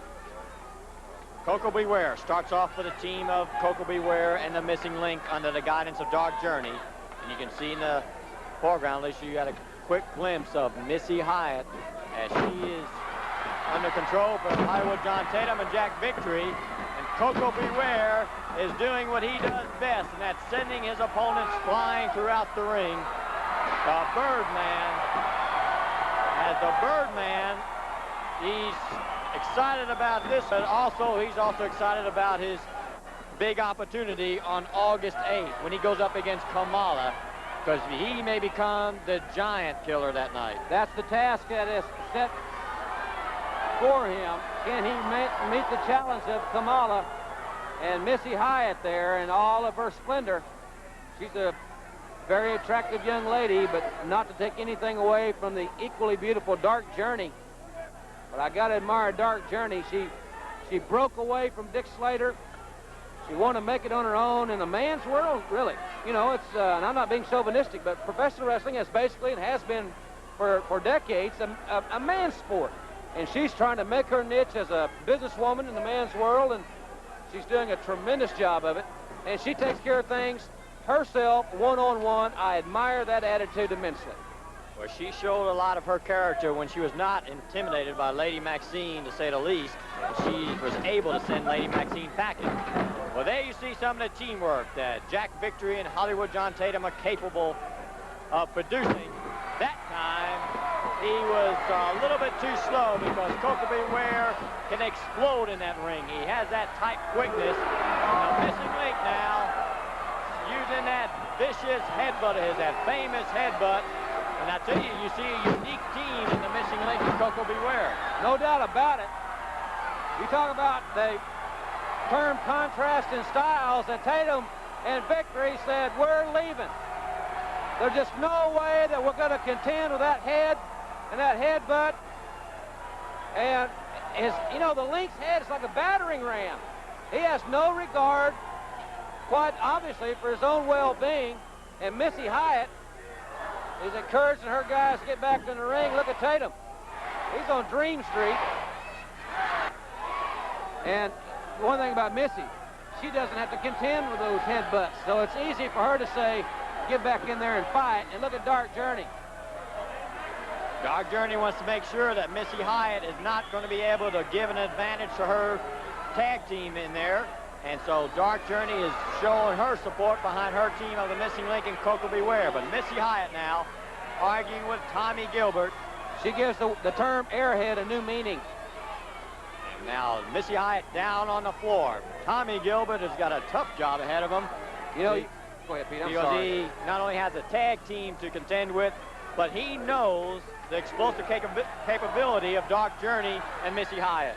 Well, I tell you, with the attire that Missy is wearing tonight and the way that Dark Journey looks in her attire, there's no wonder that the ringside seats go quick. And they'll go quick for August the 8th in the Link. He may have just bit off a finger, maybe the missing finger of Hollywood John Tatum. As they're feeling some frustration, how do you wrestle someone like the Missing Link? Well, that's a great question, and I'm sure if anybody has the answer, that Missy Hyatt and John Tatum and Jack Victory would be more than happy to listen to them, because they obviously have yet to find out the correct combination in solving that key. There she is, very attractive Dark Journey, communicating with the Missing Link, and it's an interesting situation. Now, you know, it would be a play on words to say that she has a very unusual power over men. I guess that would be quite obvious to the eye. But she has a very unique rapport with the Missing Link. They communicate, and I think that's rather unique in itself. Now, Coco Ware, all four men in the ring in the same time momentarily. Shifting of the troops, if you will, is that each one trying to display their strategy and try to work their particular team into an advantage. But Hollywood John Tatum and Jack Victory, they're a good team together. You may not agree with their style, but they do team well together. And with Missy Hyatt outside the ring, they're going to be a tag team to be reckoned with. That's not how you wrestle the Missing Link. Ooh. And that head of the Missing Link, as he possesses one of the hardest heads in professional wrestling, and he uses every opportunity to incorporate it into his wrestling attack. And as he's got Jack Victory inching towards Coco Beware, the Missing Link there showing a little ring savvy. Sure did. As he was able to turn Victory around and made sure it was Victory who caught the sneak attack of Hollywood John Tatum. The California Blondes, Tatum and Victory, well, Missy Hyatt too, but Tatum and Victory more specifically, have certainly not fared too well as of yet in this contest. And still we're sitting like in a powder keg, on top of a powder keg, with Hyatt and DJ at ringside. Oh, look at this. That's pretty sickening. You know, it's a strange team here, Victory and Tatum. They're nonetheless very effective, and I think they're going to get better and better. Their boyhood. And good to have you with us, ladies and gentlemen. Hope you enjoyed the action. I don't know a better term to use. He's a guy, but he's just a little bit awkward. I mean, he's young, and he's gaining experience daily, but Gary, I think Gary's got the advantage in that regard. He's a better athlete, I think, at this point in time in his career. Better experience. I think we're going to find everything from Gary Young. He's controlled this match. It's been a match that you know, we haven't yelled and screamed, Pete, but it's a match that Gary Young has really controlled from the outset here. So good plan of strategy unfolding before us by Gary Young, as you see referee Tommy Gilbert watching very close. I think talking just a little bit more about Hacksaw Jim Duggan and One Man Gang on Friday, August 8th. Remember, both rings will be set up. Maybe two rings will be big enough to hold those two big men. I just don't know. Yeah, that would be a good point of discussion for a lot of wrestling fans. I think very easily, when you have no disqualifications, no rules, folks, that one could just as easily be in the seat next to you as it could be in the middle of the ring. Hacksaw Duggan, the One Man Gang, August the 8th, no disqualifications. And I'll tell you something else. Hot Step Eddie Gilbert and Sting joining to challenge the tag team champions, Bobby Fulton, Tommy Rogers, the Fantastics. I got to think that Eddie Gilbert's got a plan. He's a real Well, a devious thinker, but he is a thinker nonetheless.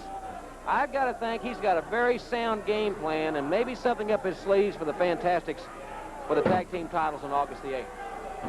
A driving kick that time to the midsection of Gary Young as the Libyan now trying to unleash his attack. But Gary Young has been able to come back every time and try to prevent the Libyan from gaining any kind of momentum whatsoever. But the Libyan, that time, you can just see how he just out-muscled Young into the corner. He sure did, Pete. That's a very good point. He's a big, strong young man, and now Gary Young's had just about all the Libyan he wants. That's a clubbing right hand. And the crowd roars its approval here in the Coliseum. That time, Gary Young did a beautiful job, sending him up high in the air. As Young starting to open up, and that's a good drop kick by a big man. We got Young on top. We got 2, but no 3. You know, Gary's about 6'3", I would guess, somewhere in that neighborhood. He's a big, rangy young man, but a perfectly executed drop kick. But now the Libyan back to the brawling tactics. Knee drop, a lot of high-impact maneuvers. He's not a wrestler, I think, at this point in his career. He's a brawler. There's that clothesline. Now, the Houston Cougars or the Rice Owls or the Gunslingers, that's 15 yards. We got 2, but Gary Young kicks out on that 3rd count. As we've seen Gary Young through the years, we know that this youngster can take a lot of punishment. As mentioned before, he stays in top condition, and that is extremely important in this particular sport because you want to be able to be in condition to give out punishment, but you've got to be in top condition to absorb the punishment during the match. It's what it takes to come back to win it.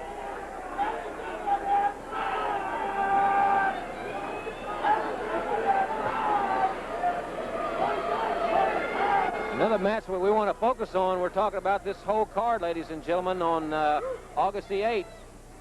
Missing Link and his partner on that evening, I wouldn't have believed it a year ago or 2 years ago, more specifically, Ted DiBiase. And the Missing Link against John Tatum and Jack Victory. And the Texas Tornado Tag match, remember, and the girls are going to be there.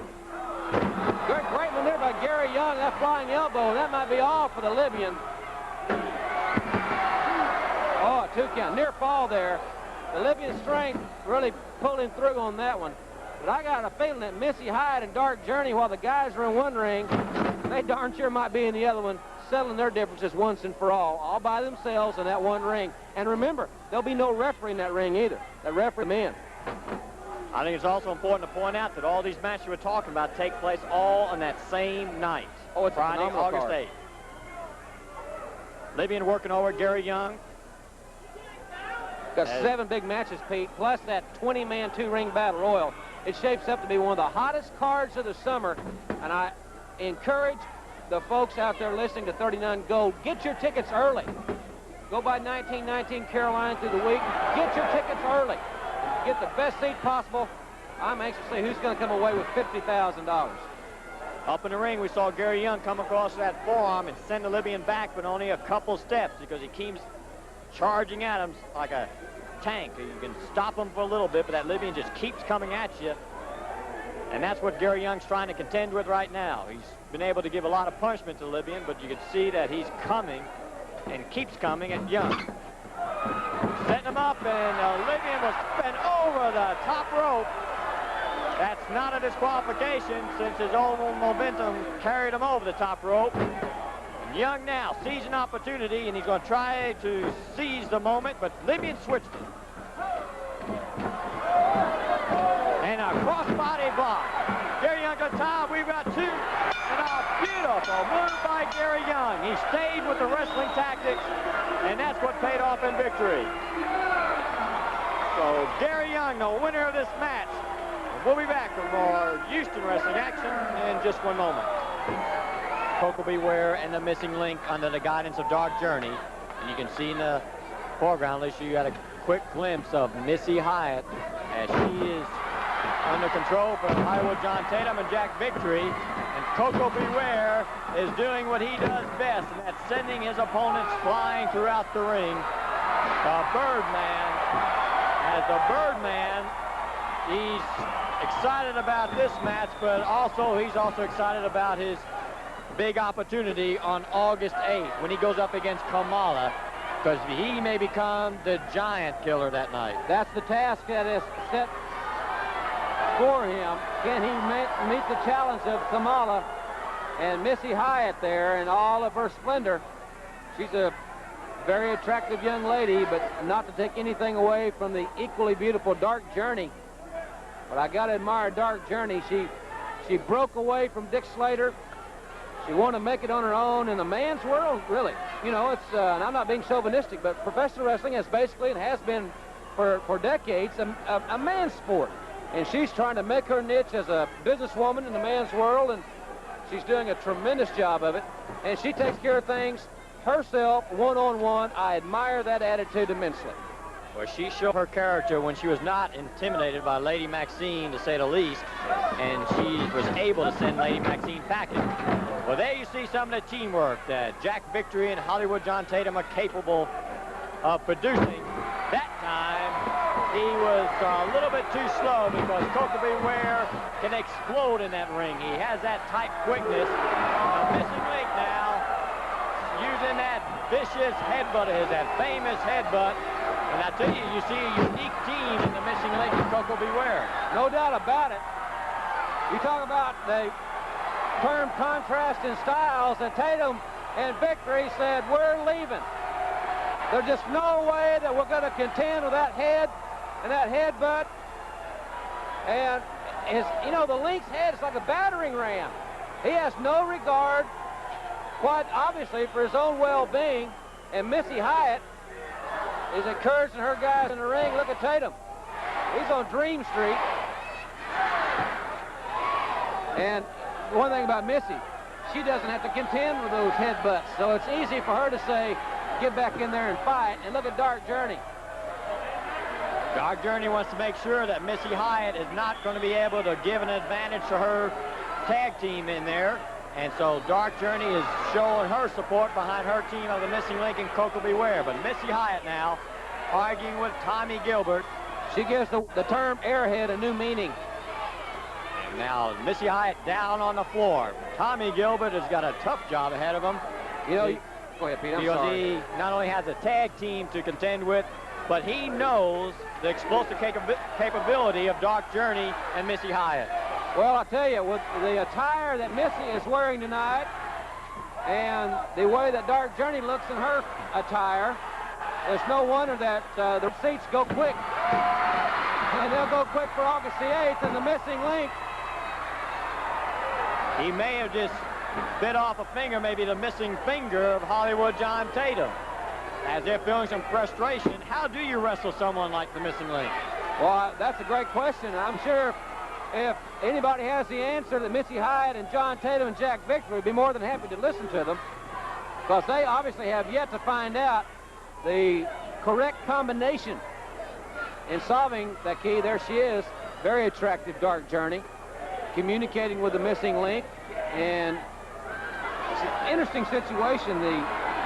Now, you know, a play on words that said that she has a very unusual power over men. I guess that would be quite obvious to the eye.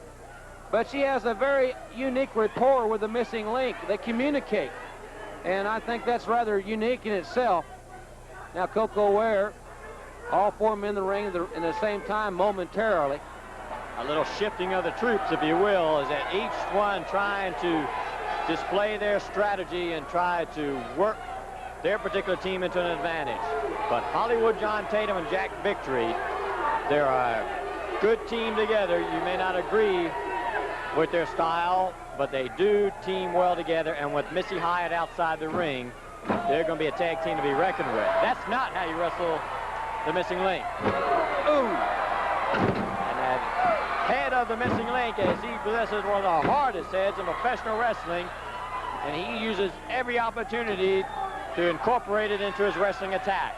And as he's got Jack Victory inching towards Koko B. Ware, the Missing Link there showing a little ring savvy. Sure did. As he was able to turn Victory around and made sure it was Victory who caught the sack of Hollywood John Tatum. The California Blondes, Tatum and Hyatt, or Tatum and Victory, well, Missy Hyatt too, but Tatum and Victory more specifically, have certainly not fared too well as of yet. in this contest. And still, we're sitting like in a powder keg, on top of a powder keg, with Hyatt and DJ at ringside. Oh, look at this. That's pretty sickening. You know, it's a strange team here, Victory and Tatum. They're nonetheless very effective, and I think they're going to get better and better. They're boyhood friends. Don't you know they were arrogant Dragon Maine when they were in high school? For wrestling fans who are watching this match and enjoy tag team action, on Friday, August 8th, right here in the Coliseum, they're going to see the ultimate tag team action with that 6-man, 2-ring with the fabulous Freebirds against Chavo Guerrero, Bill Watts, and Terry Taylor. We'll talk more about that card later on. As you just saw, Jack Victory sending Koko B. Ware outside the ring. Now, Hollywood John Tatum getting his confidence level up. It's bad now, isn't it? Nobody in the ring. Now Koko's coming in. They'll take Koko's hurt from that blow to the concrete floor. So they're taking over, taking some liberties with the Birdman. And that elbow found its mark, catching Koko right off the ropes. As Hollywood John Tatum coming to the Universal Wrestling Federation on a phone call from Jack Victory to team up into what could be a formidable force in UWF action next few months. Koko B. Ware coming right across body block, and he almost was able to outmaneuver John Tatum. There was a tag, and they held Koko's leg. Tatum held Koko's leg. Victor could get in there. Referee, the only weapon the referee has is that count. And what they can do between the time he starts his count until he reaches disqualification oftentimes can really be disastrous. Well, the advantage that John Tatum and Jack Victory have because of their past experience in tag teaming together, Missing Link and Koko B. Ware may try to offset in just sheer ability. Missy Hyatt, those high spiked heels there. Outside the ring, where you see Dark Journey, as she's keeping an eye on Missy Hyatt. I think there's a lot of people in this building that are keeping an eye on Missy Hyatt and Dark Journey as well. Yeah, I agree with you. Not only for the obvious, but because they know. Now, she has no. Now, there's where I agree with a lot of the fans. Get her out of the ring. She has no business in there. Get out of the ring and sit down. Well, Dark Journey coming around there to check on her man. And Koko, I'll tell you, the Birdman has had a feather to pull in this situation. Good shot of just how Koko B. Ware was introduced to that metal chair at ringside. As our ringside announcer and timekeeper quickly scurried for safety, but that's Dark Journey, who is now encouraging Koko B. Ware. Bright red attire, quite obviously, and I've never seen red quite look so red, let's say. Dark Journey now going back to her corner, and they're one thing you got to give Tatum and Victory. They have found a spot that they can work over Koko Ware. The blow to the concrete started Birdman's downfall in this one. But Koko Ware's a fighter, and he comes right back. But look how quick Victory makes the tag, and is holding the leg so Koko can't make the tag to the Missing Link. Teamwork. It's not ethical, but it's good teamwork in this respect. John Tatum and Jack Victory have teamed together, and they've done very well together, especially with Missy Hyatt in their corner. But Dark Journey is trying to engineer the team of the Missing Link, Koko B. Ware, to victory tonight. Koko B. Ware trying to get into the corner where the Missing Link is, reaching out as he anxiously awaits to get inside the squared circle, as Missing Link was distracted by Missy Hyatt, and that cost him an opportunity to tag Koko B. Ware. I can understand that. She's distracted me a time or two myself, and I'll tell you, that was a tactical error on the Link's part. If he'd have stayed in the corner, he could have made the tag, but it's hard to stay there when... Now the Birdman blocking that suplex. It's beautiful the way he was able to hook that leg, not just once, but twice, and reverse. Now that is great wrestling, because he was able to counter both moves by Hollywood John Tatum and quickly come up with one of his own. Now as Tommy Gilbert administers the count, the fans are screaming for Koko B. Ware to make it his way to the Missing Link. slowly but surely, as Kokobe Ware reaches out, and in comes the missing link. And that's spelled trouble for Jack Victory and John Tatum. Because when the missing link gets inside the ring, he knows how to take care of business. And we've got all 4 men, and the missing link picking up Tatum and crashing to the mat. And now it's the link up to the second rope, and that's Missy Hyatt who grabbed the leg of the missing link. The referee caught her down at ringside. And now as Missy Hyatt interfered on the match, referee Tommy Gilbert. Dark Journey's on the case. Dark Journey's after her. Oh, and she caught her! Listen to the crowd, they're roaring! And as Dark Journey tears into Missy Hyatt, she had warned Missy Hyatt that she interfered, that she would take care of her, and that's what's taking place right there's now. hair and jewelry, clothing, it's all being ripped off. And the Blondes have got Missy Hyatt, and they're getting her out. She better get to safe ground. Dark Journey, boy, there was the fur was flying, to say the least. And Dark Journey had warned Missy Hyatt that if she stuck her nose in a match, that she would take care of it. And it exploded after the match. Some of these days, Pete, some of these days, Missy Hyatt's not going to have those guys to help her. Missy Hyatt's not going to have John Tatum and Jack Victory there to pull Dark Journey off of her. Some of these days, Dark Journey's going to find Missy Hyatt all alone, and there's going to be one that's going to be awfully sorry that happened. We'll be back with more wrestling action in just a moment.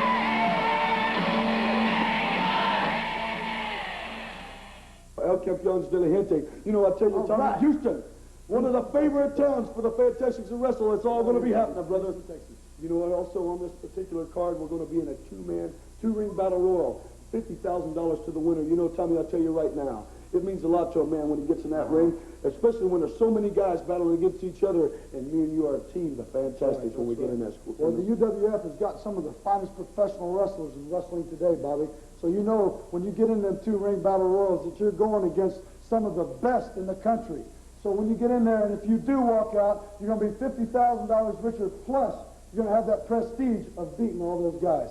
So we're looking forward to coming down there to Houston two-ring battle royal. We're looking forward to coming and wrestling down there in Houston because, just like Bobby said, it's the favorite Fantastics to get together with all those people and get down in the middle of that square circle. And that's exactly what we're going to do, is get down in the middle of that square circle. And let me say this right now, it's a dangerous type of match, and we've been through all of them.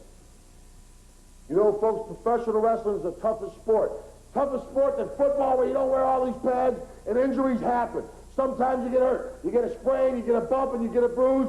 And when you're going to go against the man, like one-man gang, you want to make sure you're 100%. So when I had that big old thing around my neck and the doctor said, Hacksaw, don't get in the ring, I said, well, I'll wait, Doc. I'll wait till I'm 100%. And then step out of my way, Doctor. Because Hacksaw Jim Duggan is going to go take care of business. Well, now it's time to start taking care of business. Old one-man gang comes out there in Houston, Texas, has his arm raised. Says he's a tough man. Say he's the champion. Say he's the man that everybody has to reckon with. Well, let me tell you something, one-man gang. Just ask Skandar Akbar, that little Arabian running around next to you. Or ask any one of those thousands of fans in Houston, Texas. You don't got some young punk down at the 7-Eleven you're pushing around. You've got Hacksaw Jim Duggan, tough guy. 6'3", 275 pounds. And this is my home. This is where I live. And Houston, Texas is where I make my mark. I put my back up against a tree, and I make a big high mark myself, tough guy. It was Houston, Texas, where you one-man gang, you cost me that UWF title. You're the one that ran my head into that bolt.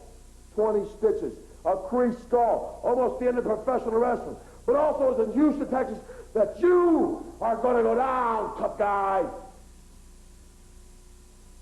First of all, I'd like to take this moment to sincerely thank each and every one of you out there for the tremendous support and the backing you've given me.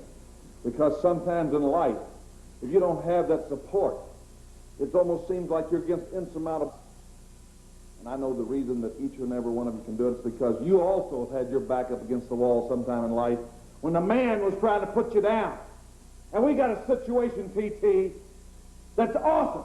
Michael paid Akai Charles Manson and his Freebird family. And Charles Manson's in the penitentiary, and in my opinion, that's where he ought to stay. Michael Hayes, I want more than that for you, if you know what I mean. Now, we got the most unusual tag match I've ever been in. Trust Paul Bosch of Houston Wrestling to do it. 2 rings, side by side. There's going to be 6 of us involved. You and I and Chavo Guerrero and the Freebird. 1 person out of each team will be stationed in between the 2 rings that can tag in either way. Now that means that nobody's going to get any rest. It's going to be a match of endurance, tactics, strategy. It's going to be a match where intestinal fortitude is going to mean a hell of a lot. Now, you know what the Freebirds, what they've done to Doc, what they've done to Dougie.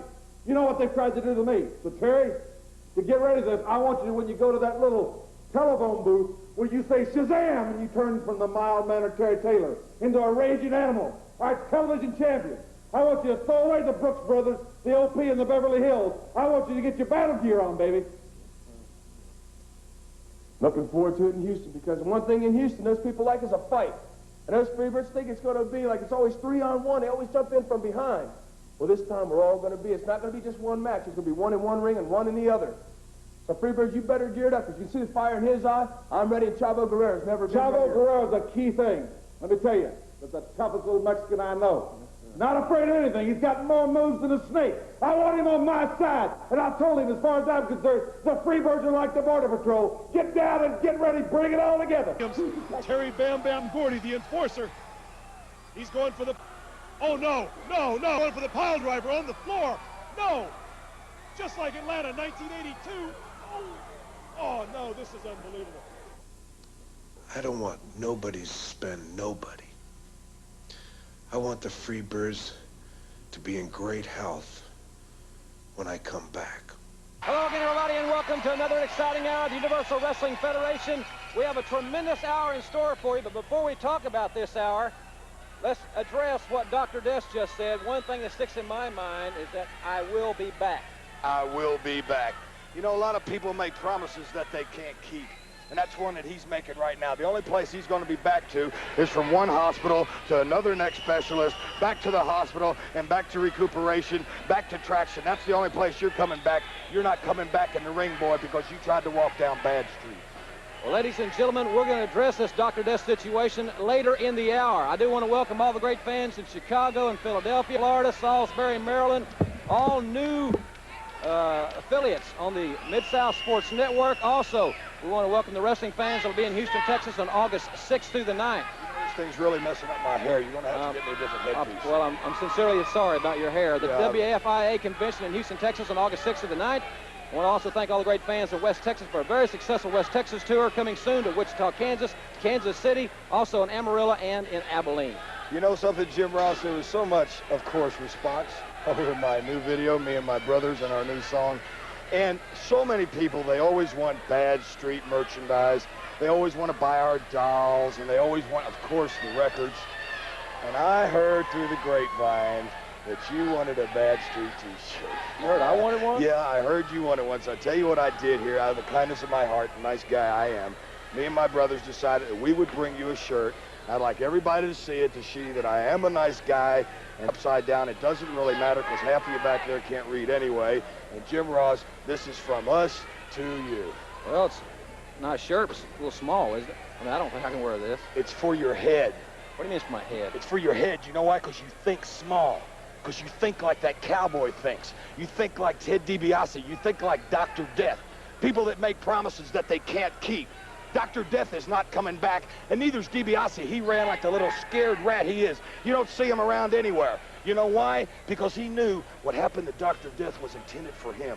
DiBiase, that's the smartest move you ever did, brother. You just keep running. You understand? You just keep running and stay out of our way, and you might still have a wrestling career. Unfortunately, the doctor still needs a doctor.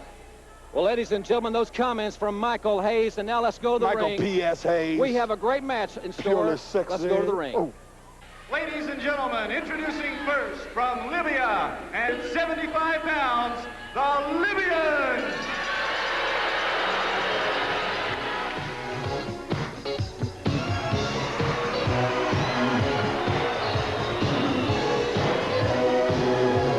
Well, here comes the boy with happy feet. Union City, Tennessee's finest, Koko B. Ware. Yeah, he better beware of the Freebirds. Just ask Dr. Death.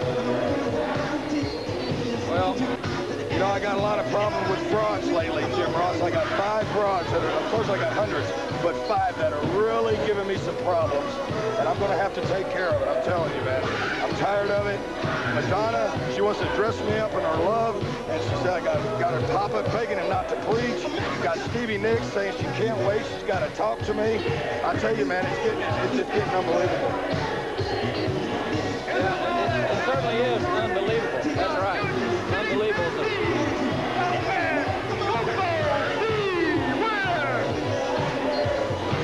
So you can dance better than Koko? I can out-dance him, I can out-walk him, I can out-talk him. I can probably cook chitlins better than he can.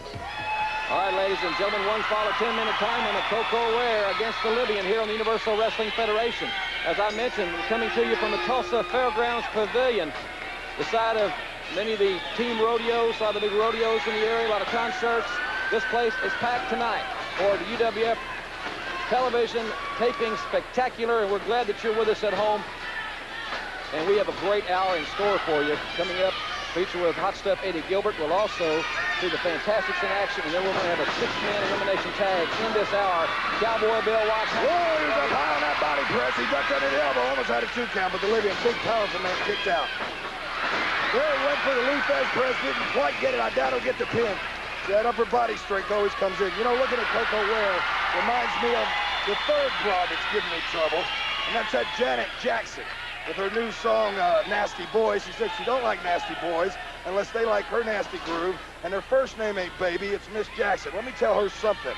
I will call her or any other broad any name I choose or any name my brothers decide to choose, and if she don't like it, that's tough, and if her brothers don't like it, Michael, Tito, Jackie, and the rest of the Jacksons, I or my brothers will just slap that makeup right off their face.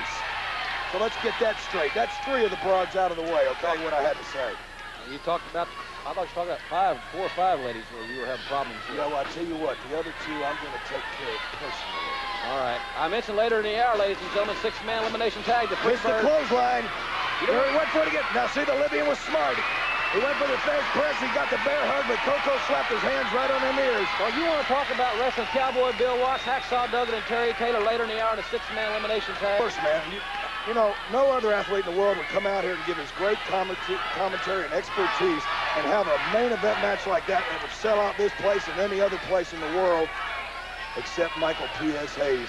And I just want to say this. I want to make sure everybody understands that you can lose by submission, you can lose by pinfall, and it is also legal to throw the guy over the top rope. If you get thrown over the top, you're eliminated. And believe me, I know they got a lot of plans, especially that helium head Cowboy. That should have been a 3 count. It was a good move by the Libyan, a side headlock by Koko Ware, and he grabbed him around the waist and used his strength to pull him over in a pinning position. Anyway, I know that they want to team up on me, and they're not going to get you because the Bad Street Birds, the boys are back in town, and we got a plan for them. You just watch. Sounds to me like you're a little paranoid. Paranoid? I ain't paranoid. Why do you say that? Well, we'll find out later in the hour. Ladies and gentlemen, we will. Koko Ware with a side headlock on the Libyan. The Libyan, a big man. Koko Ware has wrestled a lot of big men in his time. Thunderous, and I mean thunderous, drop kick that he executes is one of the most devastating coup de grace type maneuvers in wrestling. Well, his size, as far as his height, has never been a handicap to him. Just take, for instance, Spud Webb winning the dunking contest in the NBA, a man 5'7". And see that leaping ability, that's it. And he's got strength. You got to give it to him. To pick up a man like that, 275, good splash, this could be it. Nope. See that upper body strength that comes in, and he didn't hook the leg quite good enough. See, these guys can listen to me. I guess I'm going to have to write a book and make some more money off something else. Well, again, Koko Ware with a side headlock. Don't forget now, the one-man gang also will be seen in this hour. We will also have a feature that I'm quite interested done with Hot Stuff Eddie Gilbert. It was very interesting. I've heard a couple things through the dressing room, and he and I had a basic disagreement, and he clarified it, and it was another rumor, an unfounded rumor, perhaps. Well, the rumor going around the dressing room is how much is there left to Hot Stuff International. I mean, the Russian's gone, Rock the Blade Runner's gone. I mean, the guy's obviously in a slump. But this happens in any sport, and if Eddie Gilbert's any kind of man who'll come out of it. Whoa! Turnbuckle, smart move by the Libyan. You see him getting better wrestling tactics every week, using his brain more and not just brute strength. Coco went flying into there and he moved out. Now he's hammering right on the back of that neck. Stay on that back. If I was him, I'd go a little bit lower because Coco's got a lot of upper body strength. But what he's doing seems to be working. It certainly is. The Libyan taking over on Coco Ware, and Coco's legs are wobbly. Of course they're wobbly. That's a 275-pound man with a full body slam. See the way he hit that mat. What's he going for here? An elbow. Oh, he missed. The Birdman, that's it. He waited too long. The Birdman flew the coop on that one. And now look, he is coming alive. Coco Ware. Illegal fist. Everything the Libyan used was legal. Forearms. Good drop kick. It's good. Nope. See? Didn't have that leg hook. See, he probably can't read. Otherwise, it ain't no sense in me writing a book for Coco Ware. There's another illegal right hand to the jaw. Goes for a turnbuckle. Reversed it by the Libyan.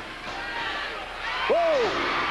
I think that was the point of the boot to the chin, which is also illegal. I guess I'm going to have to referee, too. I don't know, man. You writing a book on refereeing is somewhat ludicrous. Now, the Libyan's got him back in the corner. See, those are legal forearms. Legal forearms, not a fist. Another reversal. The Libyan's in the corner. High backdrop. Good drop kick. Not usually as high as Coco gets, but he's getting up there now. There it is. Whoa. Lights out, baby. That's it. You don't need to hook the leg on that one. The Birdman, Coco Ware, with the victory in the Universal Wrestling Federation. We'll be back with a 6'9", 454-pound one-man gang when we return from this. America! Have you heard? Brand new dance is called Bird. Accompanied by General Skandor Akbar from Devastation Incorporated at 454 pounds from Halsted Street, Chicago, a one-man gang. This opponent from Houston, Texas at 245 pounds, Gary Young. This match wasn't fall over 10-minute time limit. This will be a real test for Gary Young. We've seen just a couple weeks ago where he came up with that upset victory over the Libyan. It's like I said, a lot of these guys come out, they get beat every week, but if you hang in there, you're just bound to climb that ladder if you've got it. But this might be too big a ladder for him to climb, the one man. A couple weeks ago, we seen him and Hacksaw Duggan as they were going off the air, and anybody that didn't catch that match live, baby, you missed it. I'll tell you what, that feud between Duggan and the gang is so far from over, it's not even funny. It's one of the most physical and most intense one-on-one confrontations in the history of this sport, no doubt about it. Wherever it's signed, whatever arena gets to have that match, it's one that you just don't want to miss. Yeah, and you know, I'd like to bring up a point to all these wrestlers that keep bugging me and, you know, telling me I want a shot at the Universal Heavyweight Champion. I want a shot at the biggest belt there is. Hey, listen, I'm not the matchmaker. You go to the matchmaker. If they think you're warranted enough or good enough or your record speaks for itself that you can go against Terry Bam Bam Gordy, then so be it. He's got an open contract. Don't bug me about it. Well, speaking of being bugged, I got something that's bugging me right now. As a matter, I get a lot of mail. People are blaming me for having you here. And I'd like you to clarify that. Hey, baby, it's in my contract, that $1 million contract, that I am allowed so much whenever I want it. And look at this. Gary Young, just what I'm talking about, fighting back. And he's on an upswing drive, and he's got the gang driven back in the corner. Some smashes to the chest. Now he's driving the shoulder. He's taking the wind out of the big man. Forearm. Boy, look at that. That's a Halsted Street right hand. The gang wasn't even... Young was giving everything he had, but the gang didn't even go off his feet. Kind of like when the Patriots played the Bears for the Super Bowl last year. And look at Akbar. He's got him fired up, man. He's got him on the cloud nine. Man, it's bigger than Refrigerator Perry by 100 pounds. That's right. He ain't no refrigerator. This guy's a big-ton freezer, Daddy. And thinking of freezer, you make sure you get that word across to Janet Jackson, okay? I'll call any broad whatever I want to, and that goes for her, Madonna, all those You broads. talked about 3 of those ladies, and I use the term ladies as it should, I think. But in any event, who are you? A couple of others you were mentioning. Well, I told you I'll take care of that personally. I'll give you a hint on one of them, though. One of them keeps writers. She keeps calling my house, and she can't admit that she's got a crush on me. Michael, are you still trying to convince everybody that Dark Journey's been calling? I don't have to convince everybody. Why would I lie? No, there's no reason to. Whoa! Gang had him going, went for the big splash in the corner. Now Young back to the gut. Good forearms, got him reeling. When he hit that corner, that took some wind out of him. It's a smart move to stay on his gut area and keep going for that win. Flying body press, no. The game caught him in midair. Young's about 250. Whoa, big 747, Daddy. What a power slam. He's 6'9", well over 400 pounds. He's not finished with him yet either. I think he's going to go for the big 747. Here he goes. This is it, Gary Young. This is your night, baby. Welcome to wrestling. Look at that, just pressing it down. Perhaps the biggest challenge ever facing Jim Duggan, the big man, the one-man gang. And ladies and gentlemen, we'll be right back with a special report on Hot Stuff International when we return from this timeout.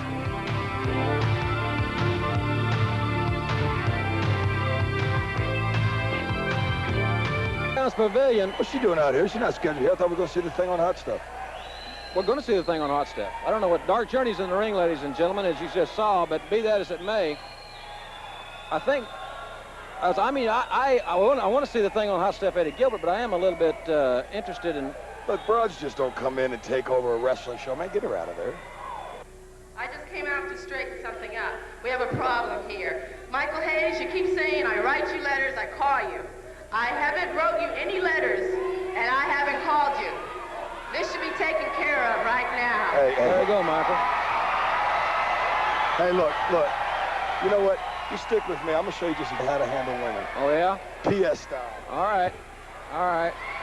Well, be careful here now on this, ladies and gentlemen. Michael is leaving us, which doesn't hurt my feelings any. Coming down from the scaffolding here, and we'll keep it right here. Dark Journey is in the ring, quite obviously.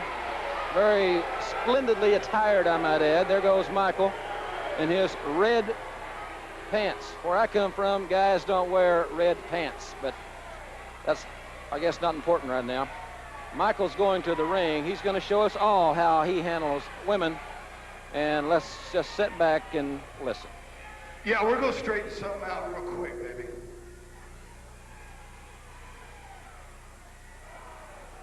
Now I want you, in front of all these people, in front of all the world that's watching on television, to look me right in the eye and tell me that you didn't write me no letters and that you ain't been calling my house.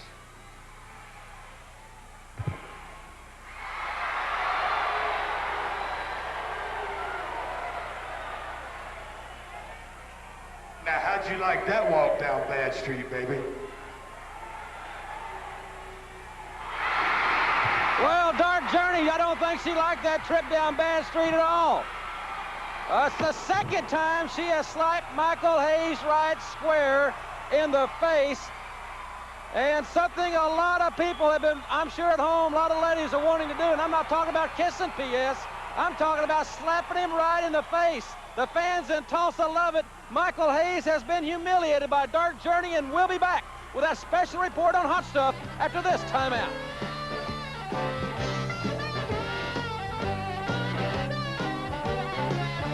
With you in Universal Wrestling Federation with Hot Stuff Eddie Gilbert. The rumor is running rampant in professional wrestling that Hot Stuff International is over. And to dispel that rumor or confirm it, I thought we'd come to the source. Here's Eddie Gilbert. I want to dispel that rumor, Jim Ross. There's no such rumor. It's not the truth. Hot Stuff International is bigger and better and greater than ever. And then because of two things. One being the talent. The talent I have now is men like Rick Steiner, look at him there, just warming up at 405 pounds. The man standing over and spotting him. Sting, everybody knows he's the most dangerous man in professional wrestling. And then last but not least, me, myself, Hot Stuff Eddie Gilbert, and I am coming back out of retirement, Jim Ross. Well, you haven't competed in quite some time, but next week you've got a big match signed with Sting to go against the Fantastics for the gold. Well, that's just what I want, so I can prove to you and everybody else I'm not washed up. All right, we'll let that point be proven next week. Right. Second reason that Hot Stuff is bigger than better than ever. The big one. This is the biggest. They better turn up the televisions and hear this good. There's been a merger, acquisition here. We have gotten together. And the lady I am speaking of is the gorgeous young lady, Missy Hyatt. Now, we all know she's got a lot of money. And when I hear people's got a lot of money and they want to do something with that money, I'm always there. So me and Miss Missy Hyatt, we had a little talk. We have merged together. I'm using her money now. and we're going to rule the world. So now, Jim Dole, I'm going to go over and take my All seat right, here. that's fine, and I appreciate the time, but I did want to ask one final question. We just have a moment here. Yeah. Is this relationship that you form with Missy Hyatt strictly business? Yeah, you know it's strictly business, Jim. Well, ladies and gentlemen, there you hear from Hot Stuff Eddie Gilbert. You know, I don't know whether it's the truth or not. We're going to attempt to talk with Missy Hyatt. We'll have that report. Ladies and gentlemen, we've heard from Hot Stuff Eddie Gilbert, and now we're here at the Missy Hyatt home to speak with her. Me too, Jim Ross. John Tatum, Hollywood John Tatum. Hollywood John Tatum is here as well, quite obviously, and Missy Hyatt home, I do want to reiterate. But be that as it may, the rumor going around has it that you have merged with Hot Stuff International. Is that true or not? Well, there's no rumor about it. It is fact. Now it is Hyatt and Hot Stuff. I mean, I have so much money, and Eddie Gilbert